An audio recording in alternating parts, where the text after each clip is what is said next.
best.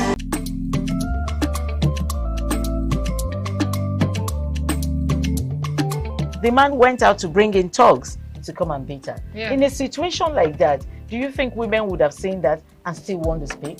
Really, we're talking That's about. what I said. So that's- when they bullied her, Yeah. now, if she's not bold enough, she will shut up. What is your advice for girls out there that are so desperate to be married? We women, we have to be really intentional about our parenting. If you know a child is being abused, or you see signs, a bruise or a child, it has to be investigated. People barely even breathe when they are going for a shrebi and something. Party. You have to be They can't smart. sit If down. you see where they are dressing them or dragging on both sides, you cannot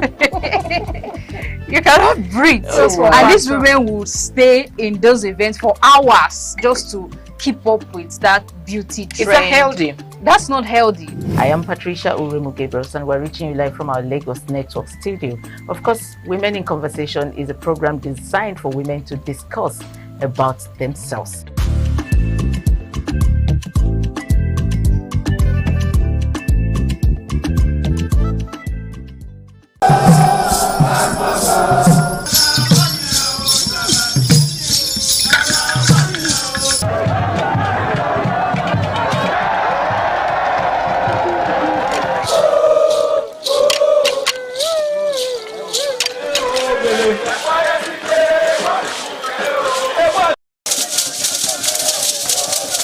In the evening of the initiation day, all the newly initiated Edion danced to the residents of the Odion Way and also visited some homes of the various senior elders, where Chief Elder Ogbede Onwonse was very conspicuous, especially at the country home of Sir Chief Dr. Gabriel Osawo Igbenedion with his family on the night of the initiation.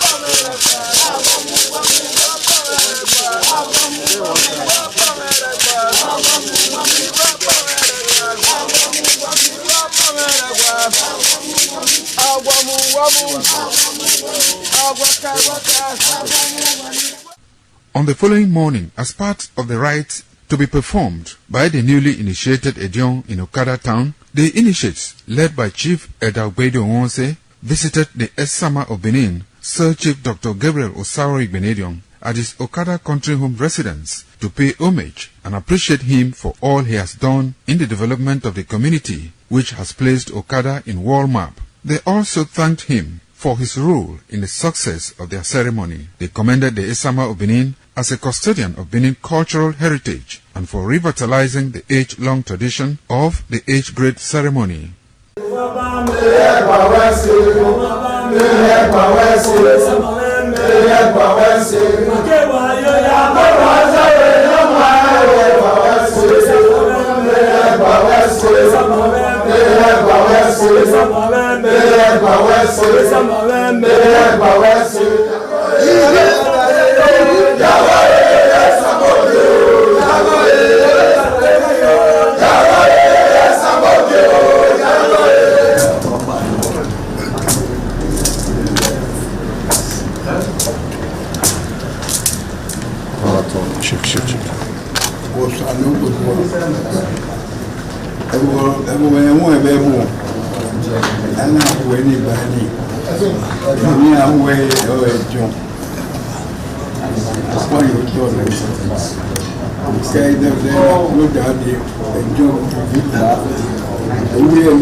ITV, certainly the best.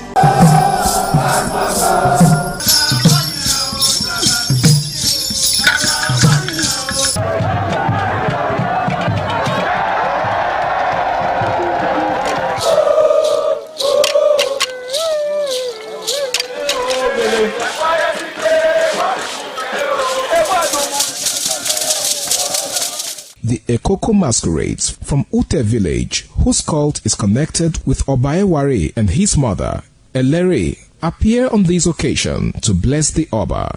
Ekoko is a ritual masquerade that dances to please the guests and the Oba.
ITV, certainly the best.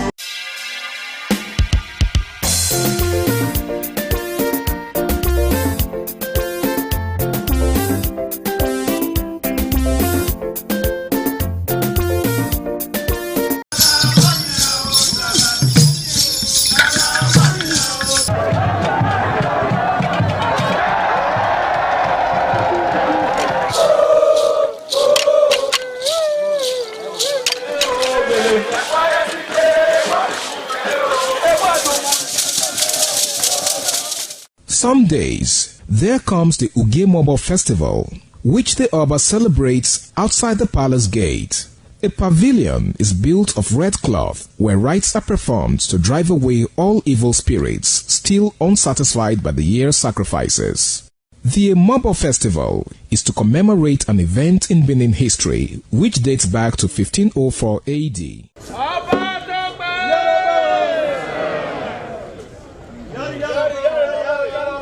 Yari yari, Oba Tope!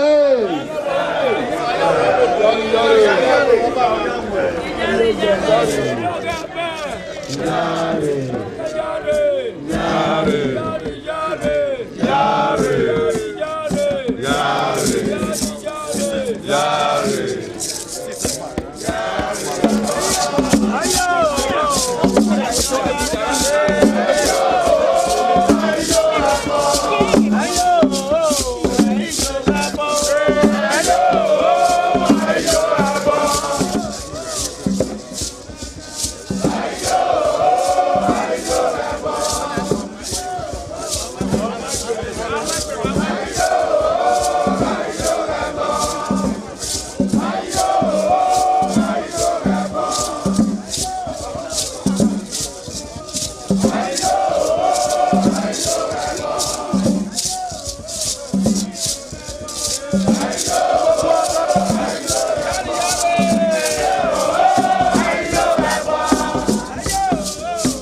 ITV, certainly the best.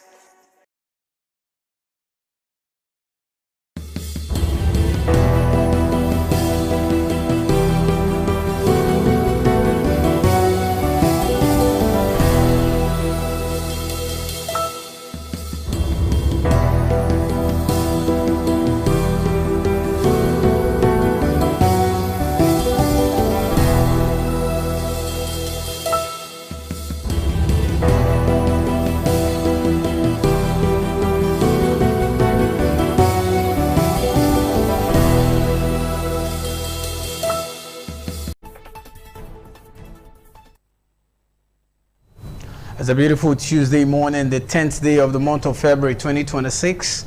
Amazing time to always wake up, we dress up, and we show up for you on your ultimate breakfast current affairs program on independent television this morning on ITV from our Benin, Lagos, and Abuja network centers. And here in Benin, I am Lawrence Osifo. I'm not alone in the studio.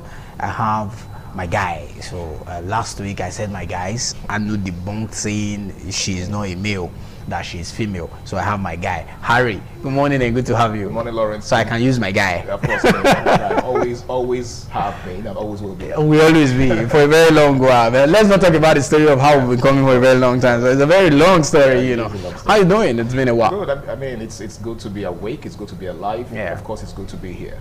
And it's good to be alive and to be in Nigeria at this point in time. Yes, it's a privilege to be alive. You know, in Nigeria. At a time such as this.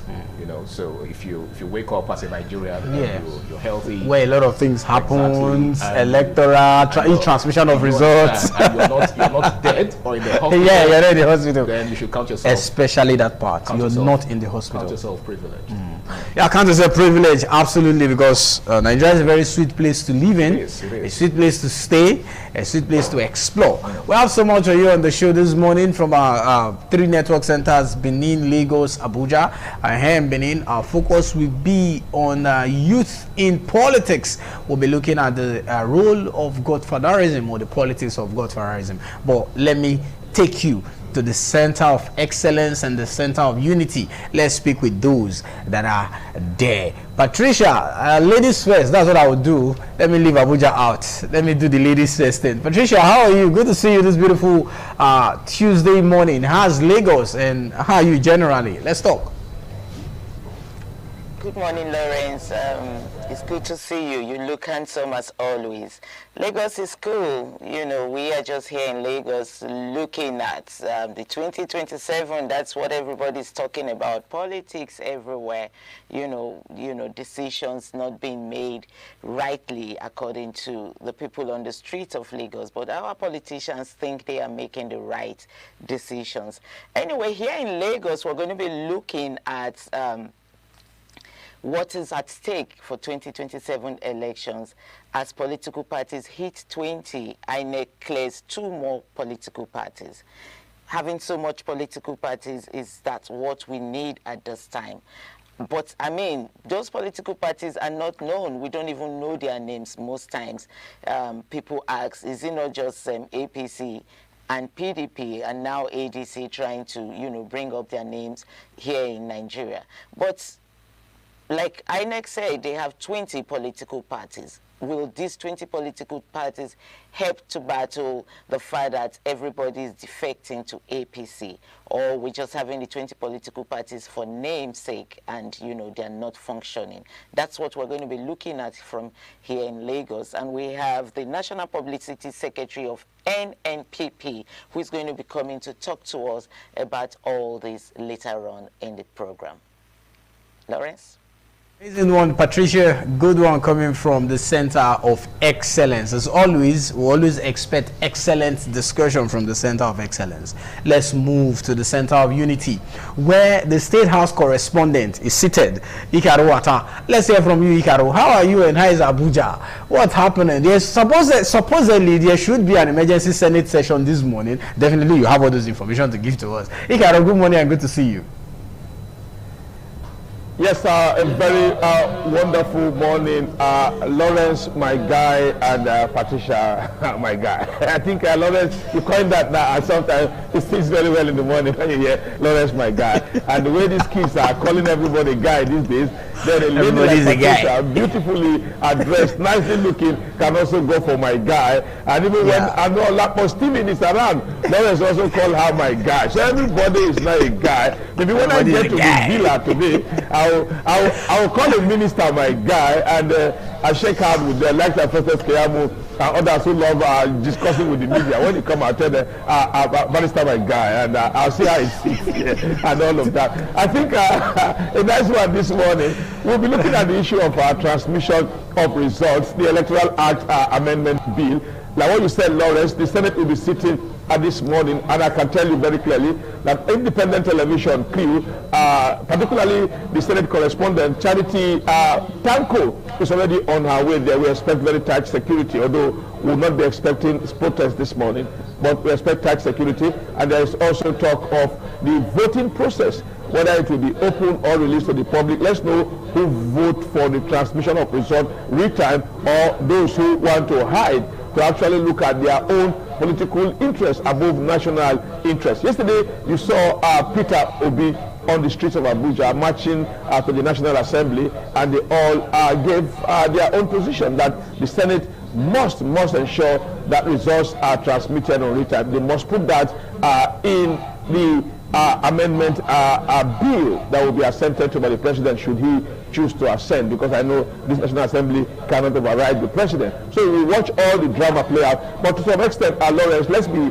very candid. Some of us are worried that just a few days ago, over 100 persons were slaughtered in Kwara State, and it appears that no one is talking about it again. The media is already badly awash by transmission of results in real time or no real time, that the dead and the persons who are burying their dead in Kwara State appears not to dominate media again. Everyone have left that particular area, put it in the trash can of history, but we must keep that in the front burner. There are other pockets of killings going on in parts of Kogi, parts of Benue, particularly parts of Plateau State, which the media is not reporting because our attention now, occasioned by civil society agitation, is fully fully drawn to the National Assembly, which I think is also good. But let's not forget the other one, because Don Jones was very clear that the death of every human diminishes him because himself too is human. So Lawrence, my guy, that is what we'll be looking at from Abuja today. Ikaro, my guy's guy. That's a good one. You know, the whole guy thing is now becoming.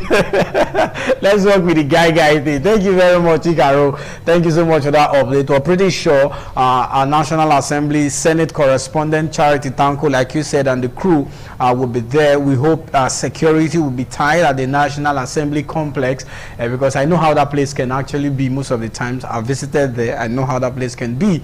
Yeah, sometimes there could be security breach as well. But we just hope to see that the effect of this emergency Senate sitting this morning comes out positive, because it's high time we leave analog and go digital, for crying out loud. Like I've always said, if I can sit down at the comfort of my bed to do a transfer, the transfer will go through, then I can also sit down at my house to vote on election day. There shouldn't be need for me to go and stand in the sun or queue in the sun. Okay, this is not a matter of let's go stand in the sun. Let's just transmit this result electronically. Immediately you're voting, we're transmitting to avoid the whole changing 5 and removing 0 in the front and making it 5 instead of 50. We've seen that happen over time. The Senate should do the needful. That is what I am urging the Senate. They should do the needful. That's just all we want. Protect democracy, for crying out loud. Let's transmit election result electronically. But some persons from on the other side of the divide, because they know it will favor them so much, you tell you, no, let's continue with the manual process where we will not need, police will be guarding paper. Police have not guarded life and properties, so they are guarding paper, ballot paper. Because politicians want to win election. That's come on. We should have grown beyond that at this stage. What will it be? The 50 police is guarding one paper.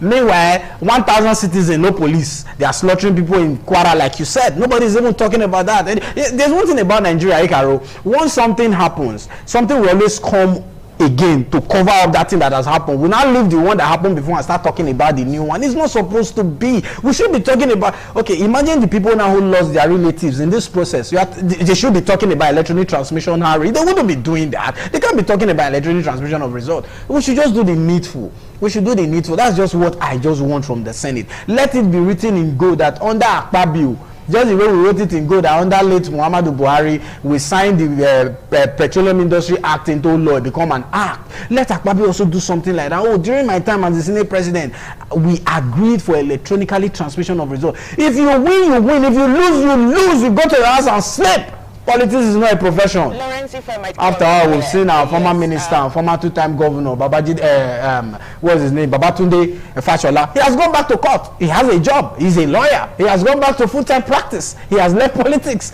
So I think our politicians should understand that politics is not a profession. You just do it for 8 years. Study. So Ikaro, Charlie, no, let me come to you, Patricia. Patricia, let's get your take on this, because we have to talk about this before we start up our conversation this morning. Patricia. Yes, I was even going to interrupt you. I was going to say if I could come in there.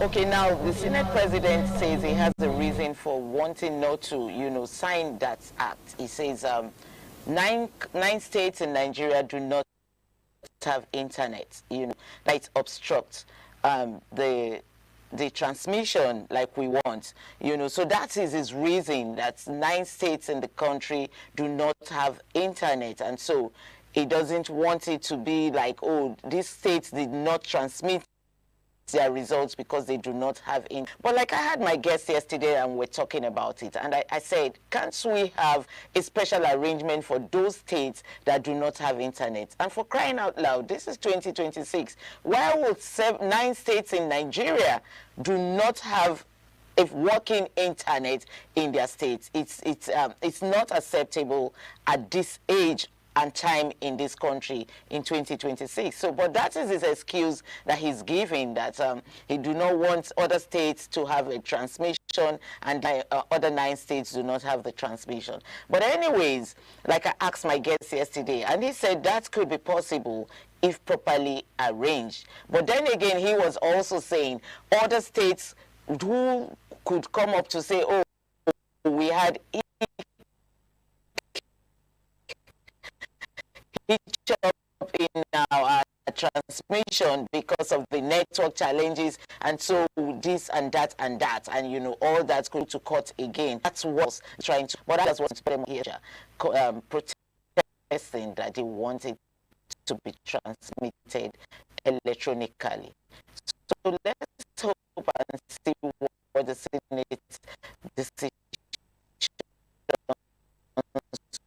to be by today. You know, it really beats me. It really beats me hollow when I hear our leaders say all of this. Now we have 36 states in Nigeria. Let's do so. I'm not a mathematician. I'm not a good mathematician. The only thing I know how to calculate in mathematics is money. Let's just do a calculation. 36. Take away 9. How many do you have remaining? Harry, help me. We should be having 20. I'm probably a worse mathematician. Okay, we should be having maybe 27, 26, 27 as the case may be. 26, 27. That's 36 over 26. That's a pass mark already, right? So because of 9 states, you want to cut off the remaining 26. Does that make sense? Let's ask ourselves that question, like logically as humans. And please, Mr. Senate President, there is no state in Nigeria that don't have network. Let's be realistic here. Are there not banks in those states? Yeah. Oh yeah. Let's start from there now. There are no banks in those states. Those banks, what do they work with? Let's stop all of this game we play with Nigeria politics. To me, it's like a dirty game, like some persons say. No, you can't be telling me in 2026. 9 states don't have internet, so because of that 9 states you want to jeopardize the remaining 26, 27 states. Come on, Mr. Man, come on, man. Igaro, you are in Abuja. Let's also get your take on that. Well, I think Lawrence, for my own part, I think when you come very clearly, you want to weep. The first thing, let me take it from what you said last. There is no state without internet. Those 9 states that Senator Godswill Akpabio is hanging his argument on, that argument cannot stand on the altar of reasoning. Those states all have internet. Some of them have areas, particularly areas that have been affected by insurgency, where the masts have been blown up, or the masts are just there, and the person them absconded and disappeared to save their lives. Those are few areas stated in our 9 states. Areas in there, and some other places, we can go that. But very sad, Lawrence, here, when you look at Godswill Akpabio, you put that argument, which ordinarily cannot be put forward by a school. Ask your question: what kind of a Senate are we having at the moment? Like what you said clearly, we desire a country that works. The world is gone. The world is already looking in a futuristic manner. Let's go beyond this year. And yet we have lawmakers who will gather today. They will take their allowance. They will laugh. They will do everything. Maybe they will have a closed door session or whatever and do whatever voting they are for their own interest. It's quite pathetic, Lawrence, when we are talking about transmitting results. And like I told someone yesterday, you are going to vote. When you finish voting, please, can we have the result in Abuja? Just upload it. Just type it, APC, PDP, ADC, whatever, LP. Forward it. That's the problem we are having here. They said no, because in their own interest, from the point of collation, they announce it. From the unit to where they will meet at the ward headquarters, they want to manipulate it. From the ward to the local government headquarters, they want to manipulate it. And whatever they manipulate there, they want to move it straight to the state capital where they will manipulate it. Like someone said about this today, we are not even talking about vote buying. The one you do vote buying for and everything you are able, please translate it. So that all those governors in their numbers who have promised 3 million, 4 million, 2 million, 1.5, 2.5, whatever million. Let's see how you will get those votes. You know it's not possible. So you want to get result where you will finish everything and you will not tell Lawrence, Patricia and Gabriel, if you are not satisfied with the result, go to court. When you know you control the judiciary. Very sad. The whole go to court, what's it called now? Conundrum has eaten deep into everybody's fabric in Nigeria lately. Somebody just do anything, the next thing is go to court. It's like making mockery of the sacred judiciary. Very sacred judiciary. Back now we were growing up as kids. You hear the judiciary is the last hope of the common man. But today, I can't really tell again whether the judiciary is still the last hope of the common man. But thank you, gentlemen, or my guys in Lagos and in Abuja. Let me come to my guy in the studio. Harry, you've heard them. You've heard Patricia and Ikaro, and you've heard their thoughts about the whole matter. Let me get your thoughts about electronic transmission of result. In this 21st century, 2026, we are still doing analog thing, removing 0 in front of 50 and making it 5, which to the politicians, they feel that is best for us to go. I see educated people, when I say educated, educated people who are standing or basing on this argument that it is good. It is good. Some are even PhD holders who, that I know, not the one people. I know this person. I see it on their statuses on WhatsApp. I see it on their write-up on Facebook. Absolutely. I shake my head. In this age and time, we should still be doing use biro and paper. And the young copper who is very innocent and doesn't know anything. And you know, the young copper who is the presiding officer who knows nothing about life, he's still serving, he has not submitted CV, so he doesn't know what we hit him in front. He's there changing figures in 2026. It is indeed a tragic situation. It's tragic, and I really don't think there's anything I'm going to say that our colleagues have not said or haven't said already. But you see, there is a reason for all of these shenanigans. Absolutely. You understand? It's all about political interest. Yeah. And it's sad that, you know, in 2026 we are still so engrossed in trying to protect our personal interest rather than national interest. It actually goes to prove that our leaders do not have the interest of the people at heart. Honestly. So the only thing that concerns them, the only thing they care about is their share of the national cake. Yeah. You understand? They want the status quo to remain. Just so they can continue to benefit from it. It doesn't matter how it affects the masses. Now, just like Ikaro said, nobody's talking about the killing, the scores of people that died in Kwara State.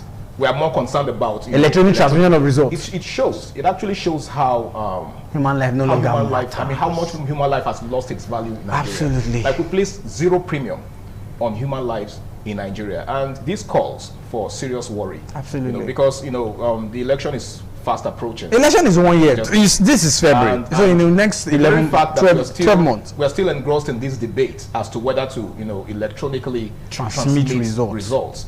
Says a lot about our, elites. But at the same time, let's try not to be too pessimistic about this. Yeah. Like, I try to look at things from the brighter side, right? Now, I saw the presidential candidate of the NLC of the Labour Party. Okay, former Labour Party, Peter Obi, yesterday with those guys at the National Assembly complex and, for the protest. That actually lifted my spirit. Yeah. Because it shows that despite the fact that he hasn't really benefited much from the system so far, the last election didn't quite favor him. Yeah. And he's been should I say, the butt of all jokes ever since. Absolutely. Somehow he's still very much concerned. He is. He has the country at heart. He's still very much concerned. I'm not speaking for him. I'm not his spokesperson, but he genuinely has Nigeria at heart. This says a lot. It actually tells you that, of course, we know that, just like we said yesterday, I think it was when Anu was here, that all politicians are the same. But the truth of the matter is that they are necessary evils. There are some they are lesser evils, so to speak. Some persons are, are different in terms of agenda. But I feel like Peter Obi is one of those that whose agenda is different. A bit different. At least he has the concerns, he has the care, the compassion of the people. So let's give him that for now. But let's hope also that these protests yields results. Let's hope, because it's beginning to look like it's the protest that is spiking the immediate urgent meeting sitting for today. It actually beats me that we have to wait for such things to happen. Exactly. I wanted to say that. Is it that we don't know the right thing to do? Is it that our leaders don't know their right from their left?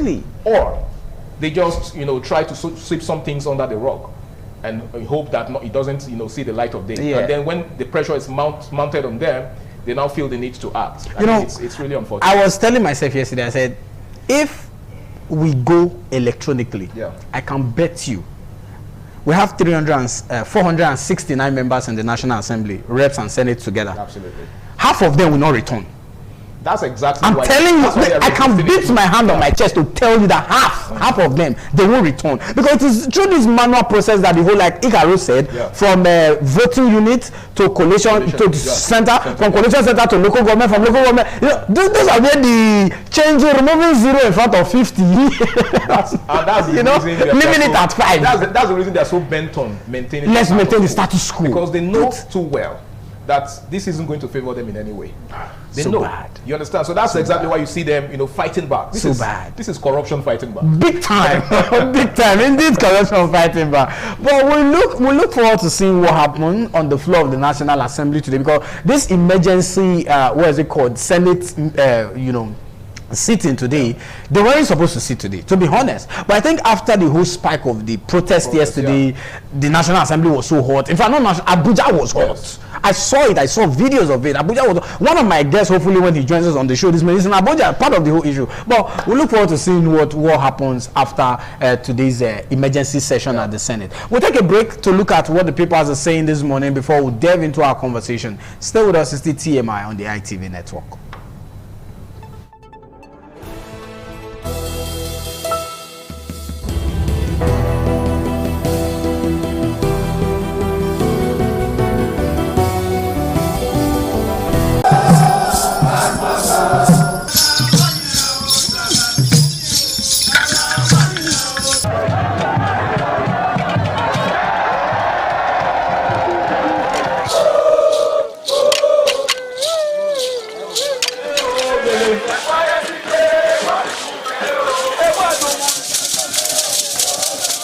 This is Akwa Game, a popular game in Africa played by our ancestors to entertain themselves after each day of farming.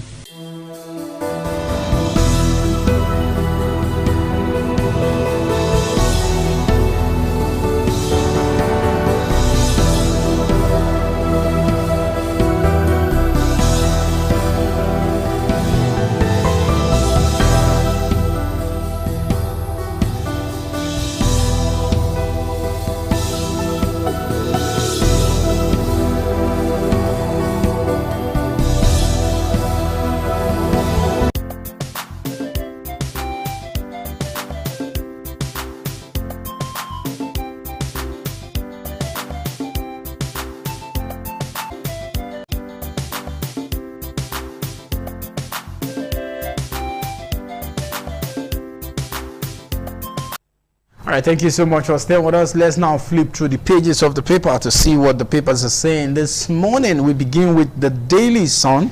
Leading Obi CSOs activists occupy the National Assembly over Senate rejection of real-time electronic transmission of election results. You can find that on page 6 of the Daily Sun. Electoral Act Amendment Saga, Kuka Center, Yaga Africa, others want mandatory result transmission. Asks the National Assembly to adopt House of Reps version.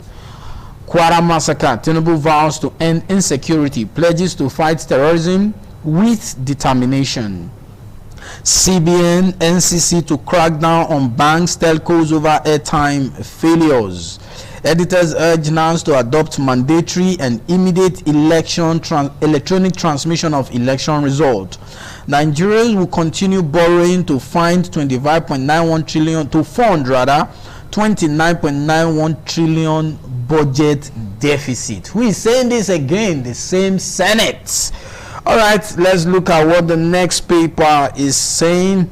This day is also leading with Harry. What do we have from this day? Let's see. All right, our attention is on This Day newspaper, and this one, the major headline here says Electoral Act, coalition of CSOs won in 2027 elections may be compromised.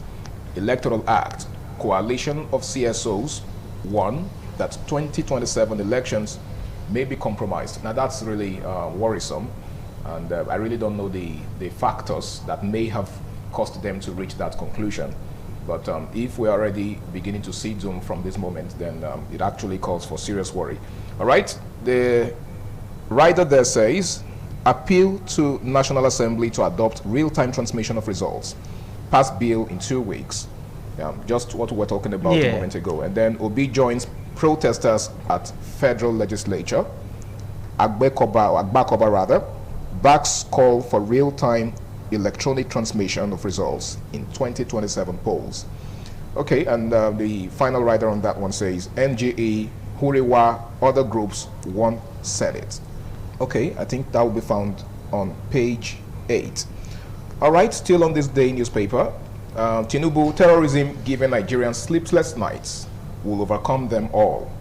Terrorism giving Nigerians sleepless nights will overcome them all. And that's coming from the President of the Federal Republic of Nigeria, Senator Bola Ahmed Tinubu. Okay. Yeah, he senator is for the right senator. Yeah, he is a senator. Still in the light. Absolutely, absolutely. Still in the light of the Senate. Yeah. All right. Then still on this day newspaper, it says insist security threats unacceptable. Yeah, that's still credited to the president. Okay. He insists security threats unacceptable, and protest in Kaduna as bandits abduct 7. That's a fresh one. A fresh one. We're not done with Kwara. We're not done with Kwara. Okay. Protest in Kaduna as bandits abduct 7. Now, the protest we're talking about here is not about the electronic transmission of results. It's about abduction. The question is, how many more protests are we going to have?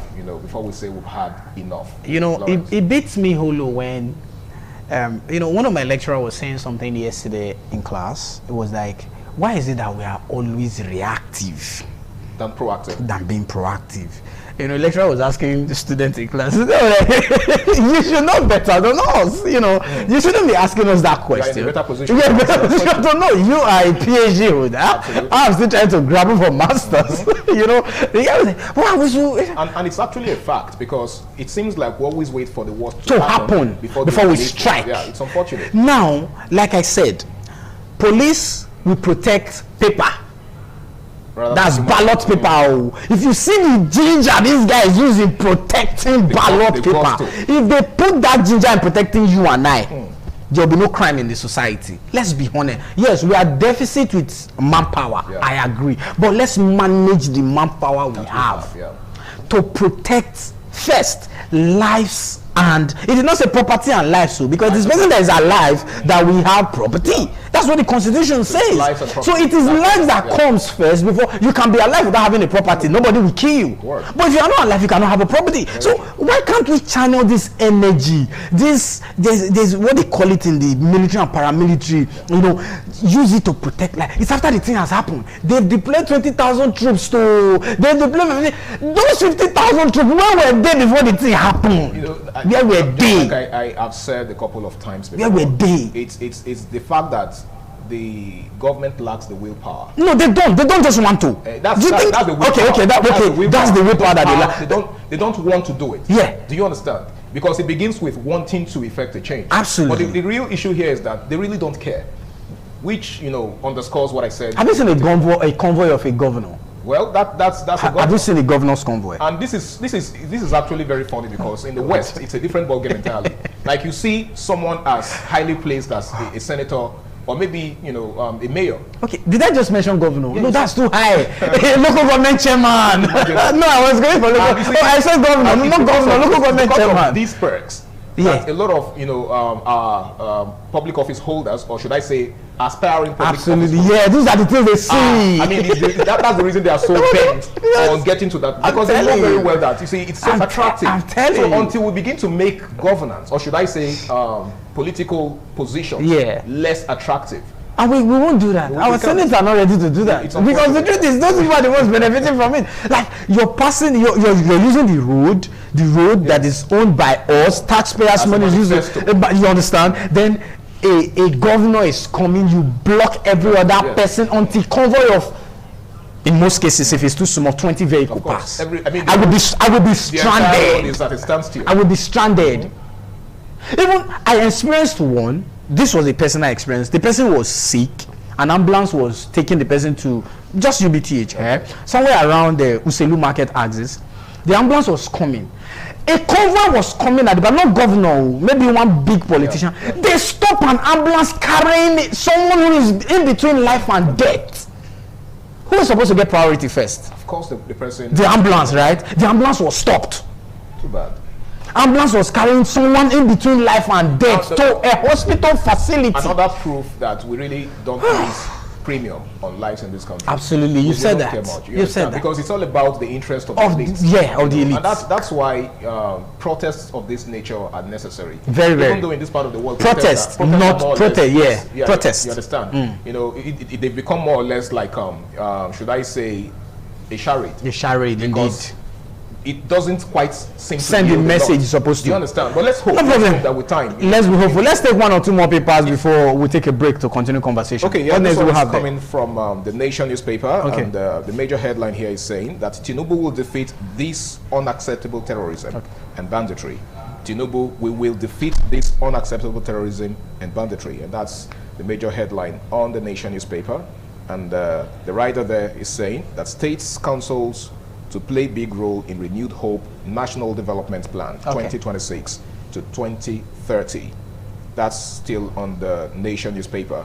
And of course, there's this other one here, which is saying that protesting obedient supporters demand real-time results transmission. And that is what we want. On page 5 of the Nation newspaper. Yeah. That's what everybody wants. We don't need more. Just immediately you're finished voting, you're sending results. Let's be seeing it. True. We're not asking for too much. We're not asking for, because if at the end of the day the Senate did not pass this into law, even if you go to the court tomorrow to challenge it, the court will quash your whatever you're bringing to court. They will rule it out because it's not backed by law. True. Simple. So please, let's back it by law. If I now go to court tomorrow, for instance, the court, I will have a basis to go to court. If I go to court, the court says, okay, fine, you didn't win the election, I'll take it like that. But telling me we should still be doing what we've been doing since 1970, 1980, 1950, come on, we're bigger than that at this age. It's high time the judiciary did the needful, to protect the judiciary will be a topic of another because day. I mean, just like you said a moment ago, I think this whole mantra of go to court is beginning to make the judiciary look like a caricature of itself. If the judiciary is no longer the hope of the common man, then where do you expect the common man to go? The common man can't go anywhere. They tell you go and meet God. So it's making a mockery of the judiciary. I think it's high time they did the needful to protect them. Indeed, it's high time they do the needful to protect themselves. So let's take a break and delve into the conversation. Politics, the youth in politics, the politics of godfatherism. Have some bright youths who will be joining us on the conversation this morning. It's still TMI. Stay with us.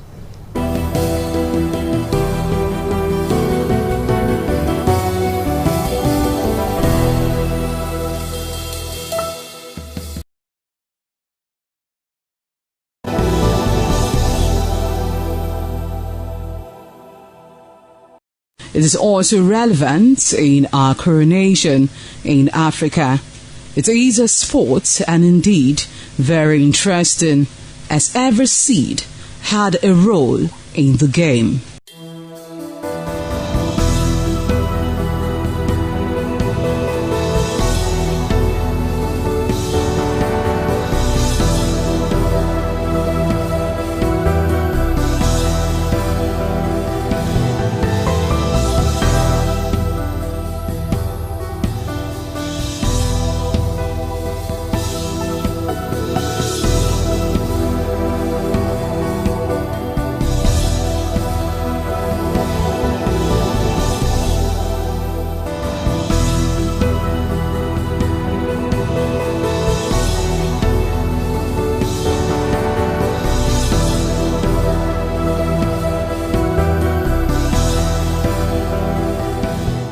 Playtime is 45 minutes per set. There is no age limit as long as you can spin Akwe seed. Ayo or Akwe game, known as the game of intellectual. This game requires a lot of mathematical skills. Akwe game is played with carved wooden box containing 12 holes.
Ugieni Madonna, in Mazedio, Orero, always near Gbe, Manazo, or Ugieni Madonna.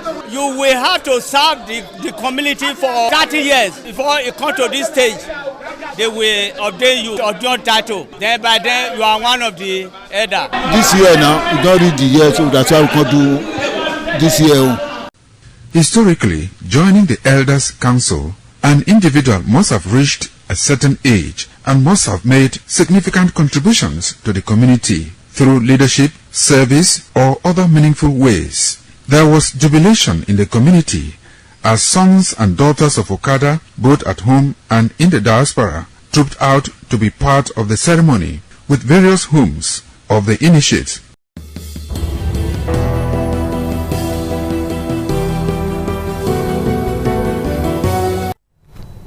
All right, thank you so much for staying with us on the program still this morning on ITV from our Benin Network Center. Let's begin the conversation.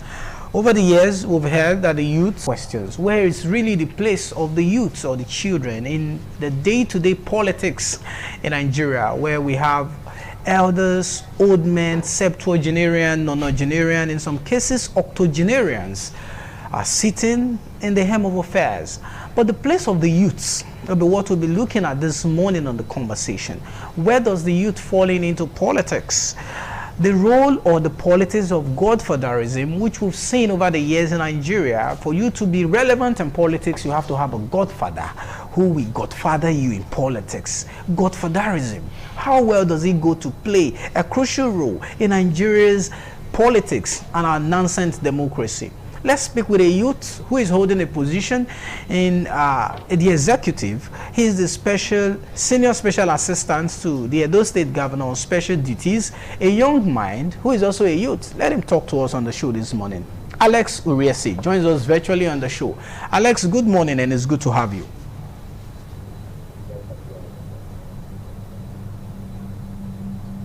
Okay.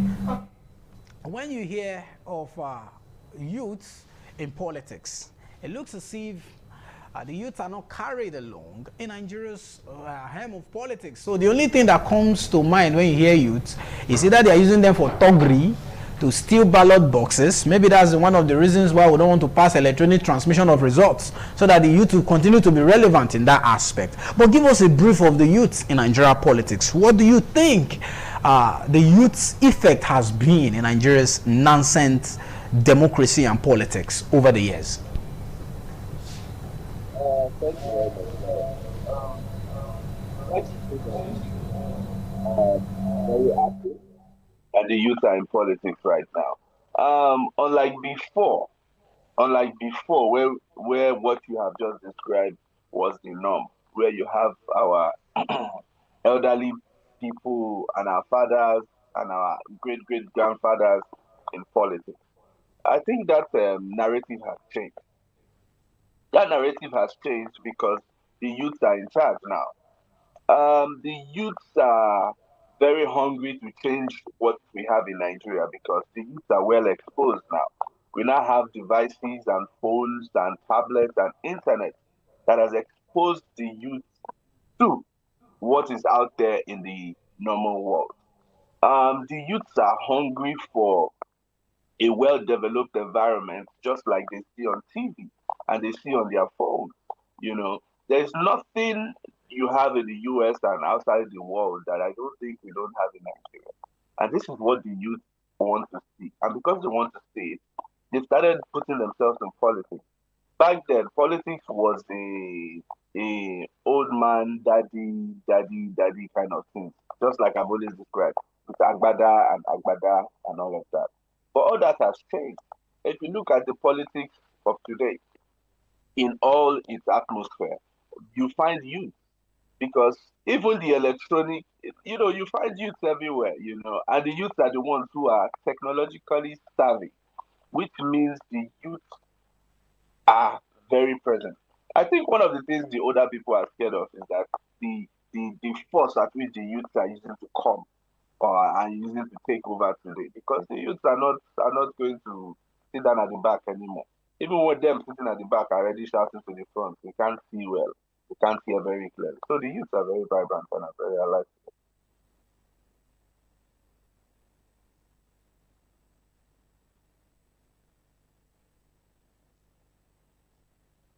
All right, thank you very much, Alex, for that brilliant response. There is a school of thought that the youths don't seem to be ready to take their destiny in their hands, especially given the, should I say, nonchalant attitude, or maybe, just maybe, the political apathy that seems to be brewing amongst the youth nowadays, considering the fact that it seems like their expectations are not being met. Now, just quite recently, we're talking about how the Senate seems to be dragging its feet as regards passing. Okay, of course, it's not just like it's dragging its feet. It's, outrightly rejected the live transmission of results. And now, of course, there is a protest in Abuja as we speak. So this has, to a very large extent, made a lot of young people lose interest in the electoral process and, of course, taking over the realms of governance. Now, do you think it's true that young people are not ready to take their destiny in their hands? To take the destiny of their life, or ready to take charge, because having this three-way conversation with you, I don't see any agbada within them. We are all young people, by the grace of God. You talked about the protests at the Senate. The protests you see at the Senate are also very young people who are interested in what is going on in the chambers. But don't forget, before anything happens in the chambers, it has gone through different processes. The Senate president doesn't just sit and say he wants to make it. He has consulted the Senate members, the senators. They have sat down. Ad hoc committees might have been held. They've had, if possibly, an open hearing for the general public to bring their contributions. The thing is, it's only when the decisions are made that's when we come out to make them. But a lot of open hearings on health, on education, on politics, on all of these are also being held from time to time. But people don't come out to bring their contributions, except when the decisions are being made. Let me go back to your question. The youths are very involved. The reason why me and you are sitting here today is because the youth have started taking charge. And by the grace of God, I think the elderly ones are scared because the rate at which the youths are going, we are going at a very rapid and fast pace. If you go to the House of Assembly, if you go to the National Assembly, that's the reps wing, all you will see inside there are very young people representing their constituencies. Very young people. I know about Belkuta, I know about Lagos, I know about Edo, I know about a lot of other states where you have young people who are saying what needs to be said, who are challenging the authorities and bills that are not relevant and bills that are not in the favor of the Nigerian populace. I can assure you, because all I have is assurance, because I have these experiences and I have seen that the youths are hungry, the youths are thriving, the youth want more. And one of the best things about this whole thing is that the president is aware. One of the reasons why the president is traveling up and down is because so he can bridge ties between more modern countries so that we can have partnerships to enable us get things that work. So the youth are pushing. Look at how we pushed for a new minister for defense, a very young man who has a lot of experience in the military. And now we are getting a headway with our crisis. That is because the youth spoke out. But what we can do is try and sensitize the youth from speaking online to an actual presence in physical, in politics, and be it anywhere. The youth are ready. The youth are not sitting down, I know the kind of conversations I have in this. They are merely with old people, but the youth who want to do better. And I'm assuring you that this next coming in politics election, the youth will come out en masse because the youth are the ones running the game, and nothing, and I tell you, nothing is going to hold us back. Before we now delve into the whole godfatherism politics, let me still draft the question about the youth. Now, from your own perspective, because you are trying to give us, you're trying to make us understand that when you go to the National Assembly or State House of Assembly, you see some youths which are not in a good majority, if you ask me in person, because I have figures of, those that are there.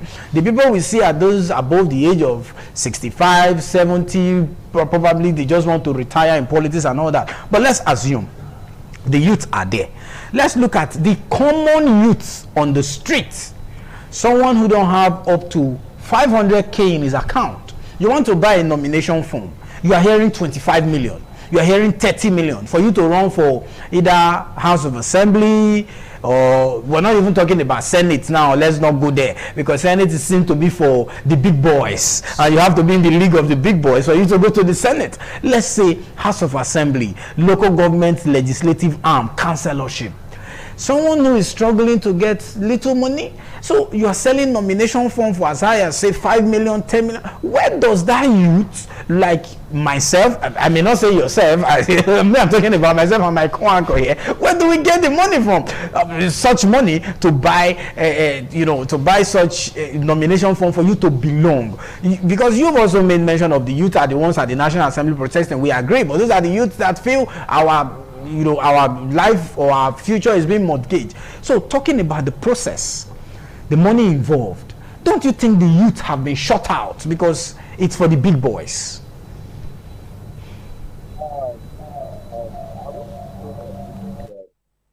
That notion that some certain arms of or level of politics are for the older generation or for the older men. It's not possible. Like I said the other day in an interview, the reason why we have some certain older people in a certain position because it comes with experience. And experience can only be had with time, which causes aging, which also causes a lot of things. But don't also forget that we have young people who are running very key positions in this same government position. Let's look at the acquisition of firms and the rest. Don't also forget that to be in an elected position also comes with experience of leadership. So, which means you would have led somewhere, would have had the ability to lead, or would have been a leader somewhere because you are coming to manage the interest of a group of people, which means you have to have experience. In order to have experience, which means you will have a community of friends and family. These are the friends and family most times that you hear that friends and family came together to buy a nomination form for a candidate. And that is because, yes, these forms, if it's just readily available to the general public, obviously, all of us will go and buy form and it will be chaos. But in order for there to be order, I'm sure there is a reason why some things are put to certain way. Are the forms expensive? I think so. Are the forms expensive? Maybe not. But then again, it is left for determined, selected few to purchase or to pursue that dream of being in an elected position. Yes, it might be dicey. The youth on the street need to, or the youth on the street need to have gone through some level or form of education or understanding of their own selves before they even say they want to become a politician or before they say they want to run for an elected office or become a councillor or anything. It is possible. Nothing is impossible. People should being in public office is not all enjoyment. It's there to serve the people. It is just because we have this narrative that if you go there, you are going to enrich yourself, and you are going to do this, and you are going to do that. It's not as it seems. It's not as it seems. I can use Senator Monday of Pueblo, the executive governor of the state, for example. He would have entered that office and just, be sending people and giving them assignments and just chill. But he took it up to himself to take the public office very seriously and make sure everybody is and are on their toes to achieve a common goal. So it is a personal calling to be in public office. And then when you do, all the resources you need might come together for your good. So the youth are there, the youth will be empowered, and it's up to them to use their own empowerment to want to buy a political form, to be a councillor, whatever and whatnot, and to do for their people. This is what the conversation should be. No youth is being marginalized. Not everybody is going to be rich. Not everybody is going to be poor. But you can fight from where you are as a youth to get to the next stage. Not everything is also about money. You can enroll to be a mentor or be a mentee, or to work under somebody, or to learn the trade of politics, or to learn the root of politics. Like I said, every youth should join a political party. Thank you so much.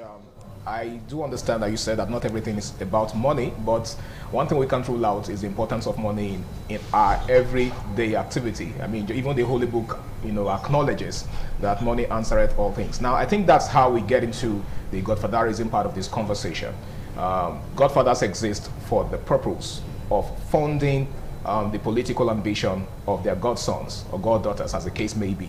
Now, let's examine what godfathers have metamorphosed into in our current, political dispensation. Today, godfathers have become like the, should I say, demigods, just like the name implies, as far as politics is concerned. They wield so much power that they determine who gets what. And if at any point in time their godfathers ever get, should I say, in conflict with them, it's shut down.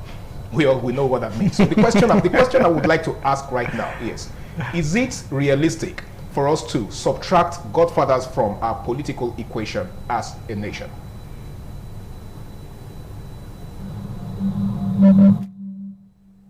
Have the godfathers out of the business of their persons of interest in politics. I would like to say categorically that the powers of godfatherism has moved from where it used to be to now, and I'm sure you are also aware that the powers are being fought for that hold on political persons by these so-called godfathers, as you have said. We cannot not overemphasize the need or the will of people to want to run for office. You have like-minded people wanting to mentor and mentee these political figures, which we then identify as godfathers. And I want to believe that a lot of them have goodwill for the country, for their state, for them to pick somebody and bring them. Don't forget that public office is an office where someone has to initiate a conversation for someone to be brought in to lead. I think where the problem is now having to control that person to do their bidding and then give less to the people, which is very wrong. I want to use Edo State for example. I don't think the power of godfatherism exists over anybody in Edo State right now. I don't want to believe that. Because if we do, we will not have a governor who is working just everywhere and anywhere. If not, he would have been curtailed.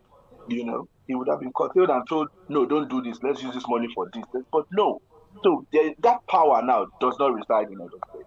Because the number one true leader of Edo is Senator Monday Okpebholo, the governor of Edo. So I can tell you, Edo is an example of where there is no godfatherism, which means everything works smoothly. And if there is godfatherism somewhere else, it shouldn't be your problem, my problem, or the problem of other people. Yes, it is a problem. It is a menace. But I think by some examples that we've seen, not just so far away, in the same South region here, we can now see how godfatherism will ease out, because it only causes chaos and instability in any state or in any region. Okay. All right, Alex, it seemed like that question came before the question I was supposed to ask. First, who do we term as a godfather in politics? Because it seemed like someone who funds election for you or for somebody now becomes the demigod, like my co-anchor said, and becomes the godfather. Like, that word, where was it coined from? How did they get it? How did it get into our political space that over the years it has come to stay? If at all it was coined from somewhere, who is really a godfather in politics? Who is a godfather? I think a godfather is a puppeteer. Someone who pulls the strings of another person, someone who controls, someone who manipulates, someone who is in the shadows, someone who tries to rigmarole their ways through the face of another person. I think that's the definition of a godfather. The question is that level of godfatherism beneficial to a state, beneficial to a person, beneficial to a country? I think it is only beneficial where there is experience poured from that person onto who is in charge. And that in that light, for them to be able to carry out their duties very smoothly, honestly. I think that is what it is. You know, just like you said, politics is an expensive business. You know, in as much as we speak about it, it's an expensive business, and you know, money has to be used to do some certain things, especially branding, communication, and all of that, in order to get in the visions and ideas of whoever is running for an office out there. So it takes an amount of energy and resources. So people come in to bring in this resource. Some of them come with genuine minds, some of them come with hidden agenda. It's that hidden agenda now that causes the trouble, that causes the problem. And you know, and that is what it is. So who is a godfather? A godfather is a puppeteer who tries to manipulate or pull the strings of a political figure or a political person in power, and then have them do the bidding of their self and not the bidding of the state, country, or community as a whole.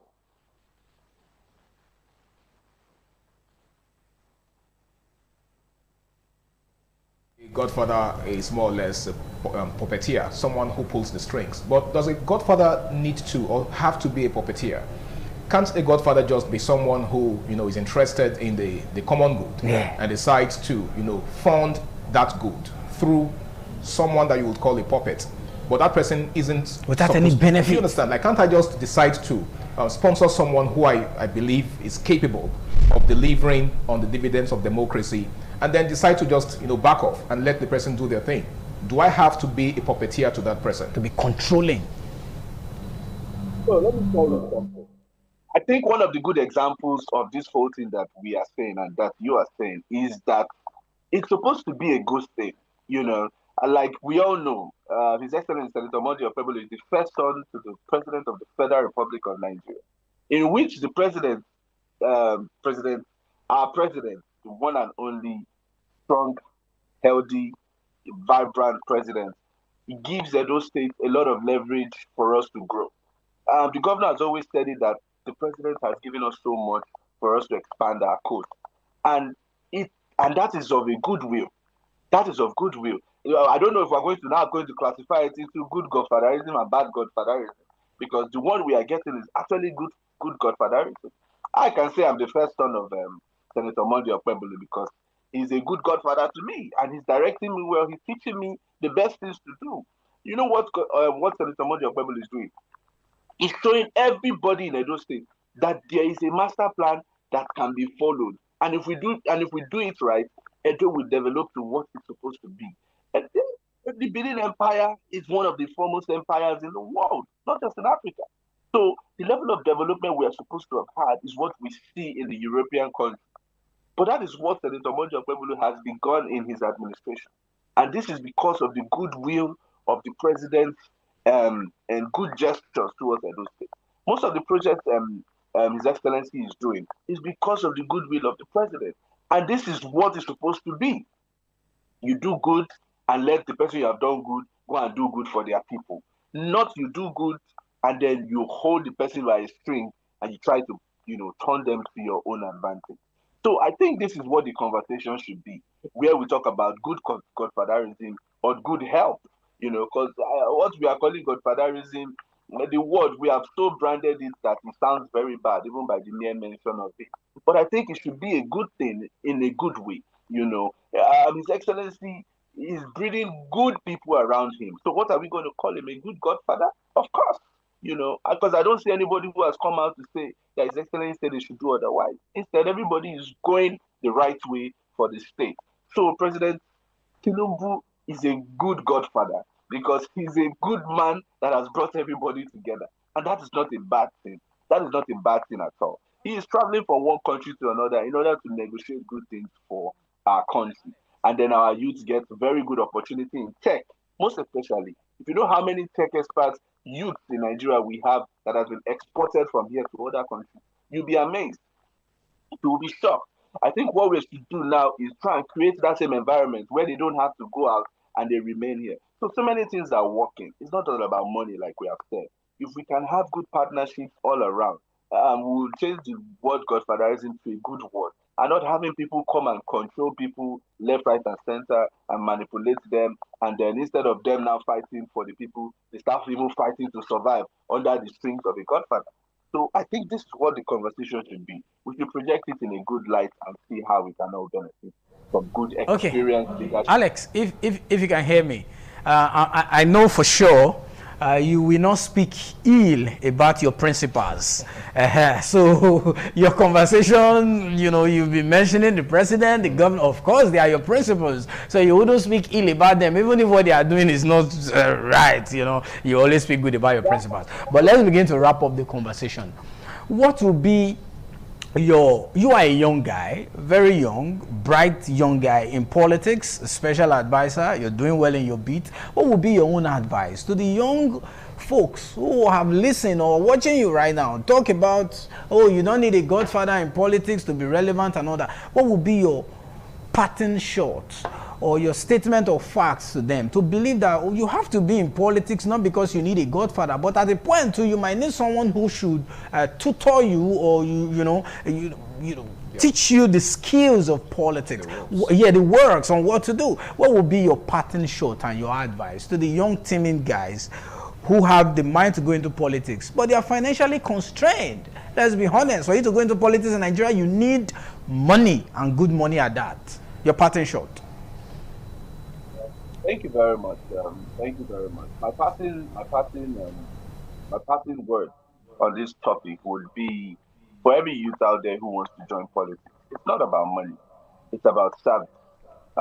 In public service, you have to learn to serve the people, and in order to serve the people, you have to have learned from somewhere. You have to have been in a position of leadership.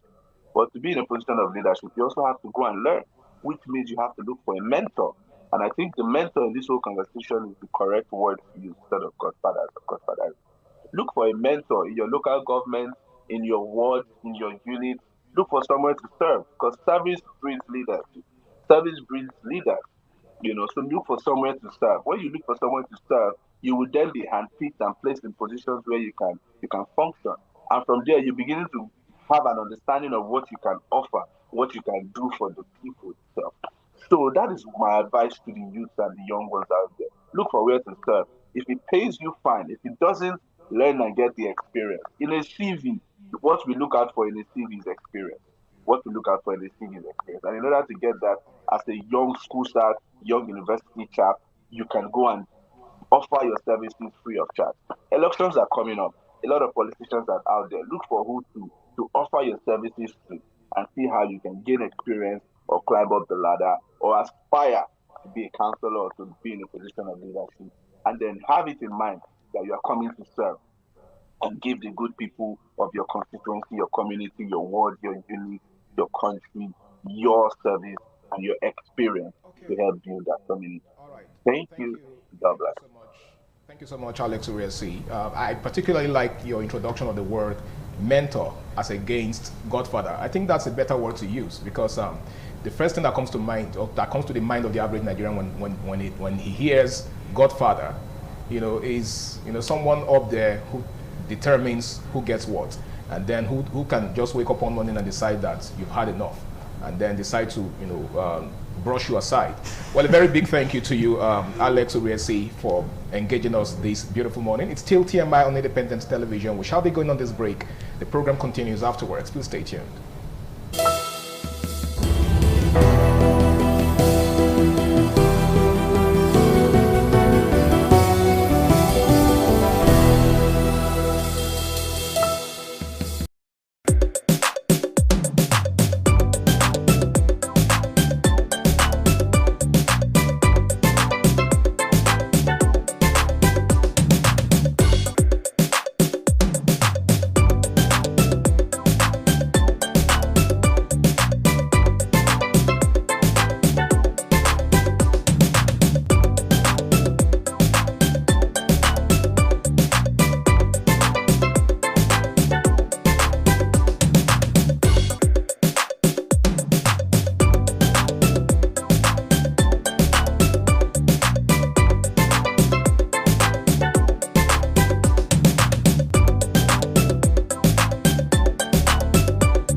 Omonoba Nedu Ukwakolopolo, Ewai II, Oba of Benin, stepped out majestically with loud crowd to perform the Soton rites of his late mother, Queen Mother Ioba Omoni Ikoyeme, Ioba Ewai II, who departed this world 49 years ago.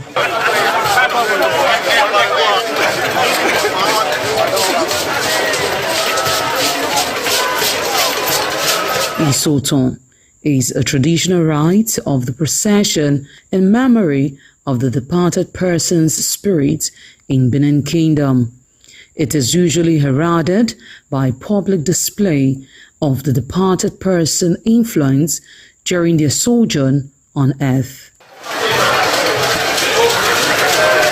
The display of a human effigy symbolizing the departed royal matriarch was preceded by the Oba of Benin, who led the procession from his palace to the Emotan Shrine at King Square in Benin City, where he offered prayers for the repose of the soul of the Queen Mother, Ioba Ewai II.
Thereafter, a priest assigned to the Emotan Shrine offered Oba Ewai II items for Isoton on behalf of his family.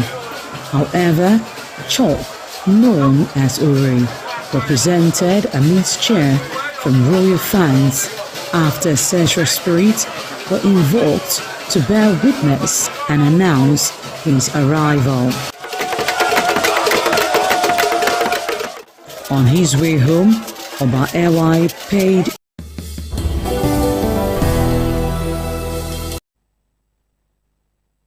Okay, indeed, it's this morning on Independent Television, broadcasting now from our Abuja Network Center, Hills, in the capital city, Abuja. My name is Iharo Atta.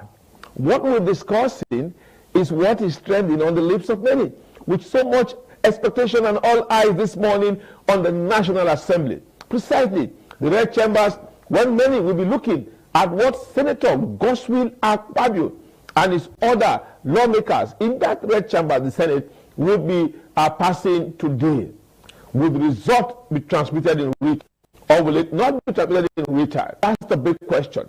Yesterday, Abuja witnessed a protest when persons marched to the national. They were not sitting yesterday, so it was not really quite tense. But on getting to the gate of the assembly, they were stopped. But former Labour Party presidential candidate Peter Obi was there with them. They marched, and it was all a game of demand. Transmission of result in written. Okay, let me allow you to watch this clip now. When you finish with this one, about 2 minutes, then we'll come back and get ourselves talking.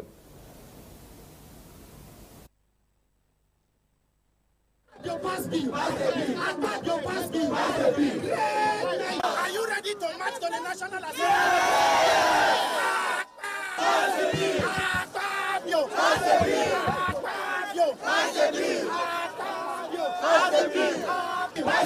Not Origi. Not Origi.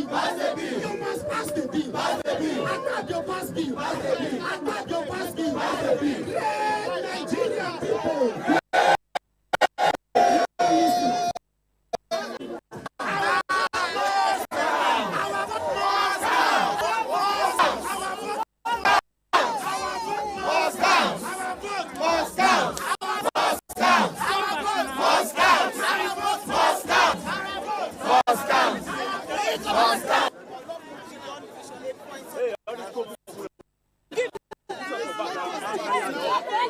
Our country cannot continue this way, where we have become negative in everything. We must now do the right thing. And that right is that small countries of the world are trying to do things rightly. You saw how even Ghana had to recall a missioner because he wanted during primary. And then the giant of Africa is the one that wants to do things wrongly. What is in just simple process of transmitting simple transmission? It's not a difficult thing. Allow the elections to go through the normal process. Whoever wins will accept. So why are you bringing all sorts of confusion? That's what we are trying to make sure they make that difference. So are you coming here tomorrow to protest as well? No. When they sit tomorrow, after we are working. Protesting. We are for the first time we are doing that. That's what. It's good you are seeing me today now. So it's the first time for the yes.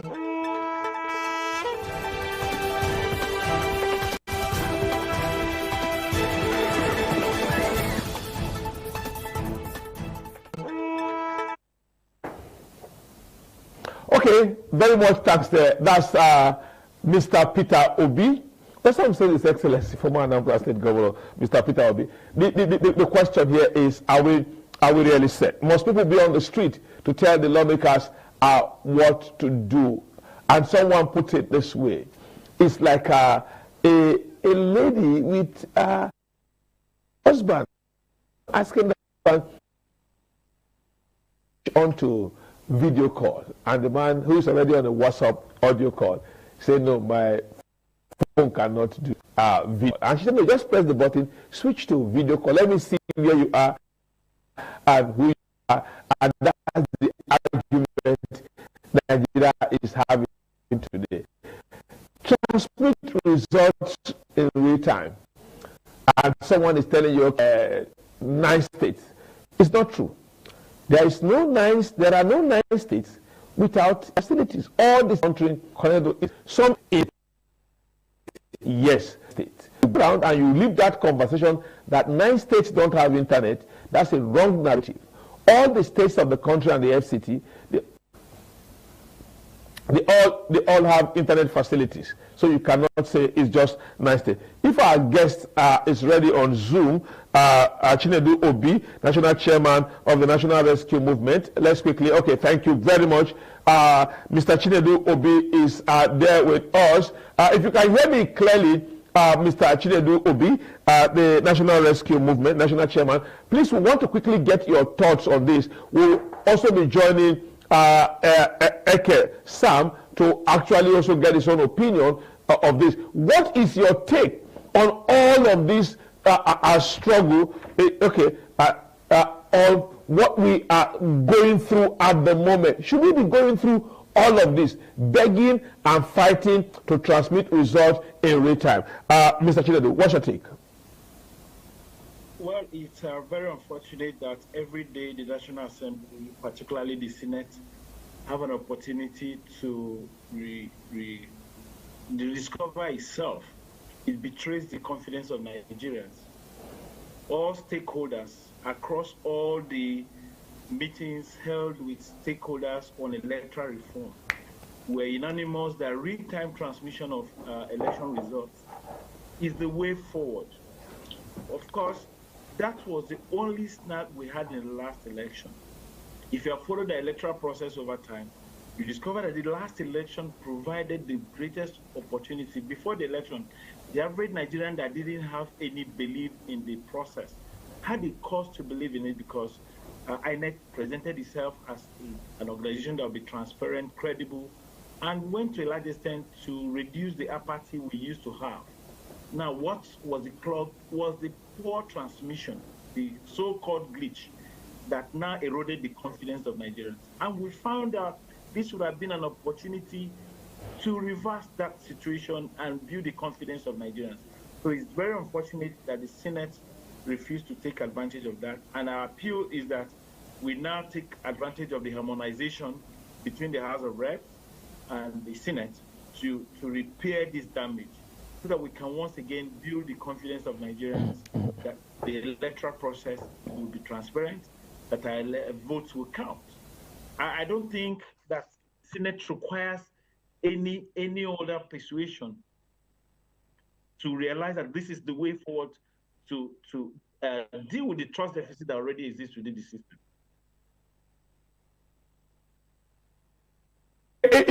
If you can hear me, your question so that we get your thought on this. The argument made by Senate President Godswill Akpabio that 9 states, I don't know how possible that about 9 states don't have internet, so that would be the reason why the other 26 states or 27 states at the FCT should likely just forget the issue of transmitting result real time. Or what's your take?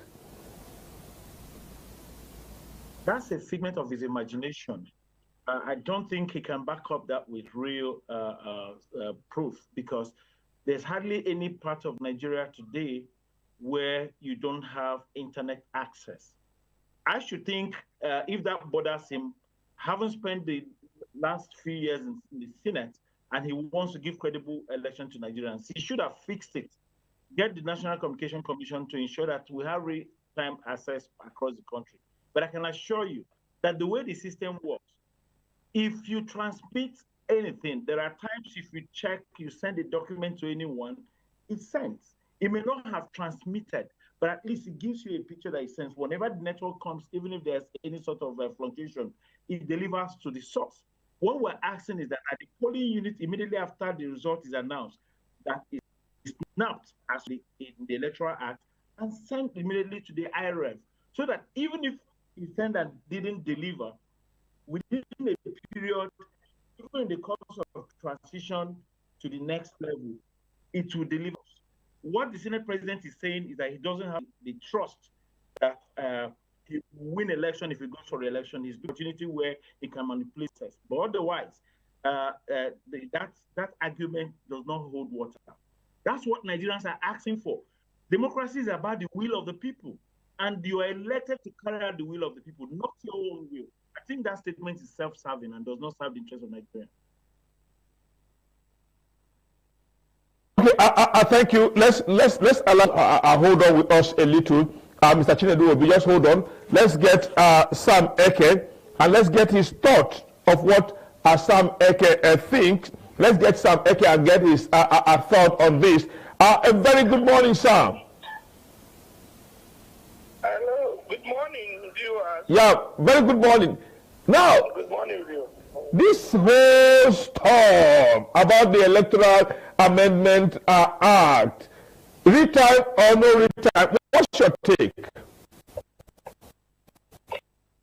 My take is real time, because before 20... What, you are a member against your party? Because we are wearing the shoes today.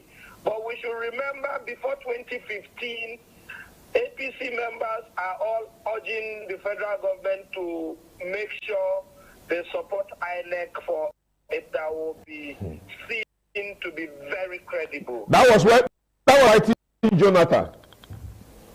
Today, it shouldn't be a different ball game. Democracy is a growing process. It's a process we need to improve every day. Real time is the best. If we can do POS transaction in every nook and crannies of this country, we can transmit results real time. I'm an APC member, but I should be able to know what is better for our democracy than what some people think there will be issues. We don't want a situation whereby after we win election, some persons will say there is glitch.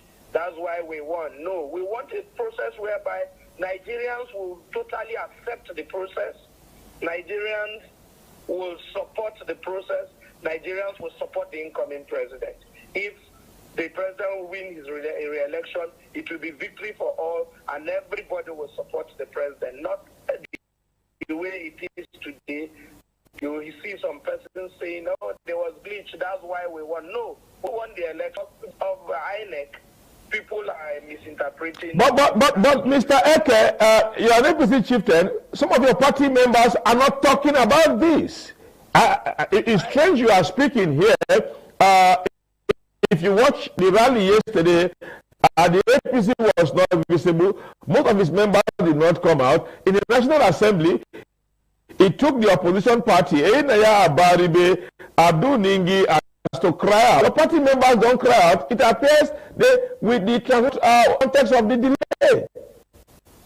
There might be some persons might be okay. It's their personal view. Some persons might be okay with it today, but if the table turn, you'll be okay to answer with a process that will give Nigerians a full election, and not a situation whereby people would sit down and misinterpret the process. So persons have their reasons why they don't want real-time transmission of results. That's their view. But we are Abuja that there is not good as real-time. Abuja has practiced, at least seems to look like very credible. Nobody can doubt the results coming from the looks and crannies of every polling unit in Abuja. So let every other area in Nigeria feel the same pulse we feel in our FCT. Let everybody in Nigeria understand the joy of a credible election. It makes people in government do the right thing, knowing fully well that the votes belongs to the people, not manipulation. So whether I am an APC member or not, which I am a bona fide APC member and executive of the, I urge every leader of the party to reason with Nigerians and support the process of real-time transmission of results. Okay. You need the court. Okay, I will to you shortly. I'll come to you very, very shortly. Let's now to come with Chinedu Obi. Let's get coming. If you deal with us, the fundamental question that many are asking, which I'll ask you now, why is it that politicians, particularly those who are really fought with this real-time transmission, do they know something that we all don't know? They see something we all are not seeing, or they have a plan that we don't know? First, let me comment Sam. Being a member of the APC, one thing I've understood about him, I've been on this studio many times alongside with him, is his openness, his frankness. I wish everybody in the APC thinks like him and can come out openly to know that it's not about who is in power today, it's country. It's about deepening our democracy. I was a founding member of the APC, and I'm now here telling you that real time is the way to go. APC is a beneficiary of electoral was transparent. If Jonathan government had carried out this attitude, APC wouldn't be in power today. And I think what APC is doing is self-serving. They are telling Nigerians that they do not want to run a transparent electoral process. Otherwise, why do you find it difficult? Like Sam argued, if you want to win, win convincingly. Don't win and people speculate that you didn't win. The body language of the APC government today is that we are not open to any transparent process. And even the blind in Nigeria can see it.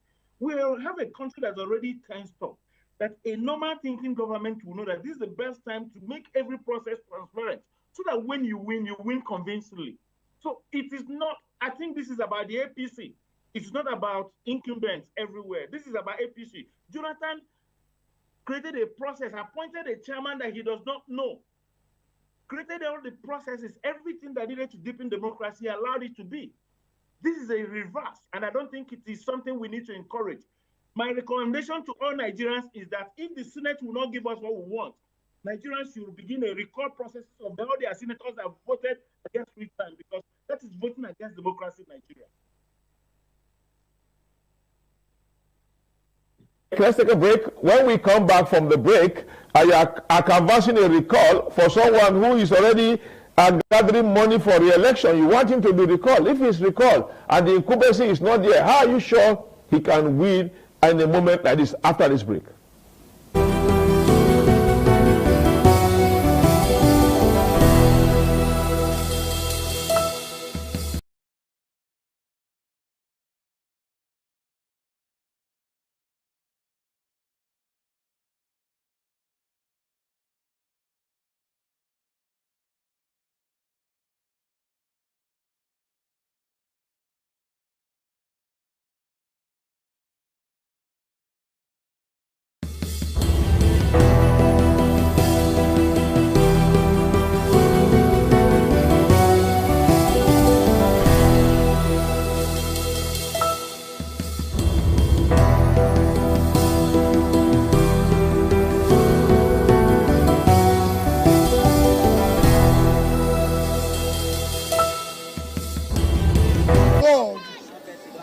Are trying to do things rightly.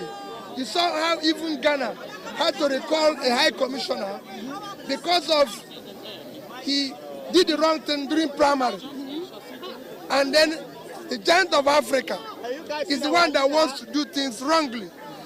What is wrong in just a simple process of transmitting votes properly? Simple transmission. It's not a difficult thing. Allow the elections to go through the normal process. Whoever wins will accept. So why are you bringing us of confusion? That's what we are trying to make sure they make that difference. So are you coming here tomorrow to protest as well? No. When they sit tomorrow, after they are sitting tomorrow, we are working. Protesting. We are doing that. That's what. It's good you have seen me today now. So it's the first time for everything. Yes. Are you ready to march to the National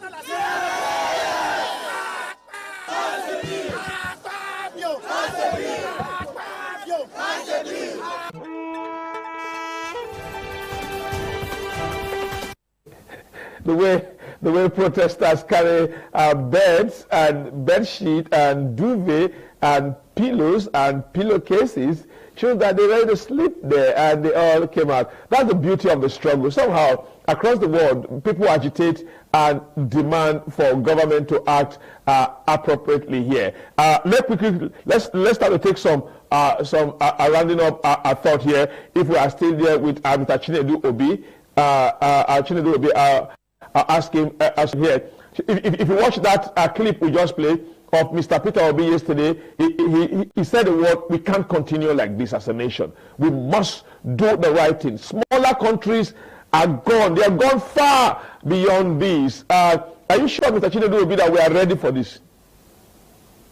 Actually, Nigerians are ready for change. That is why you go all over Nigerians, you find that the language is the same.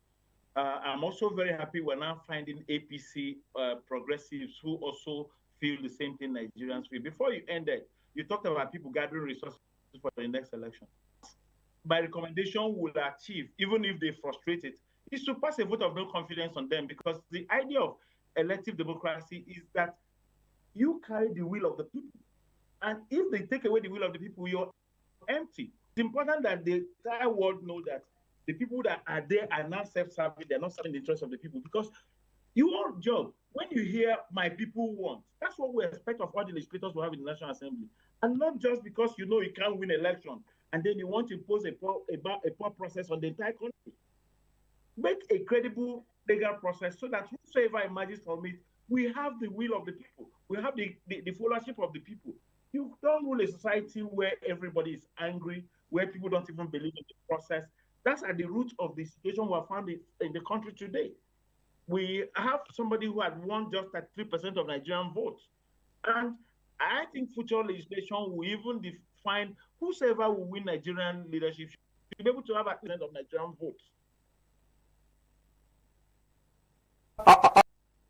thank you very much, National Chairman, National Rescue Movement. We thank you for sharing your thought, and we're very, very grateful. We'll take the last thoughts of our comment. Thank you very much for your in-depth, and we pray that our nation turns out better for it. Thank you for sharing your thought with us.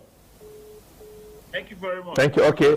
Let's go over now to Sam Eke, and I want to ask Sam a question. You've been commended by our other guests. Are you not, Mr. Sam?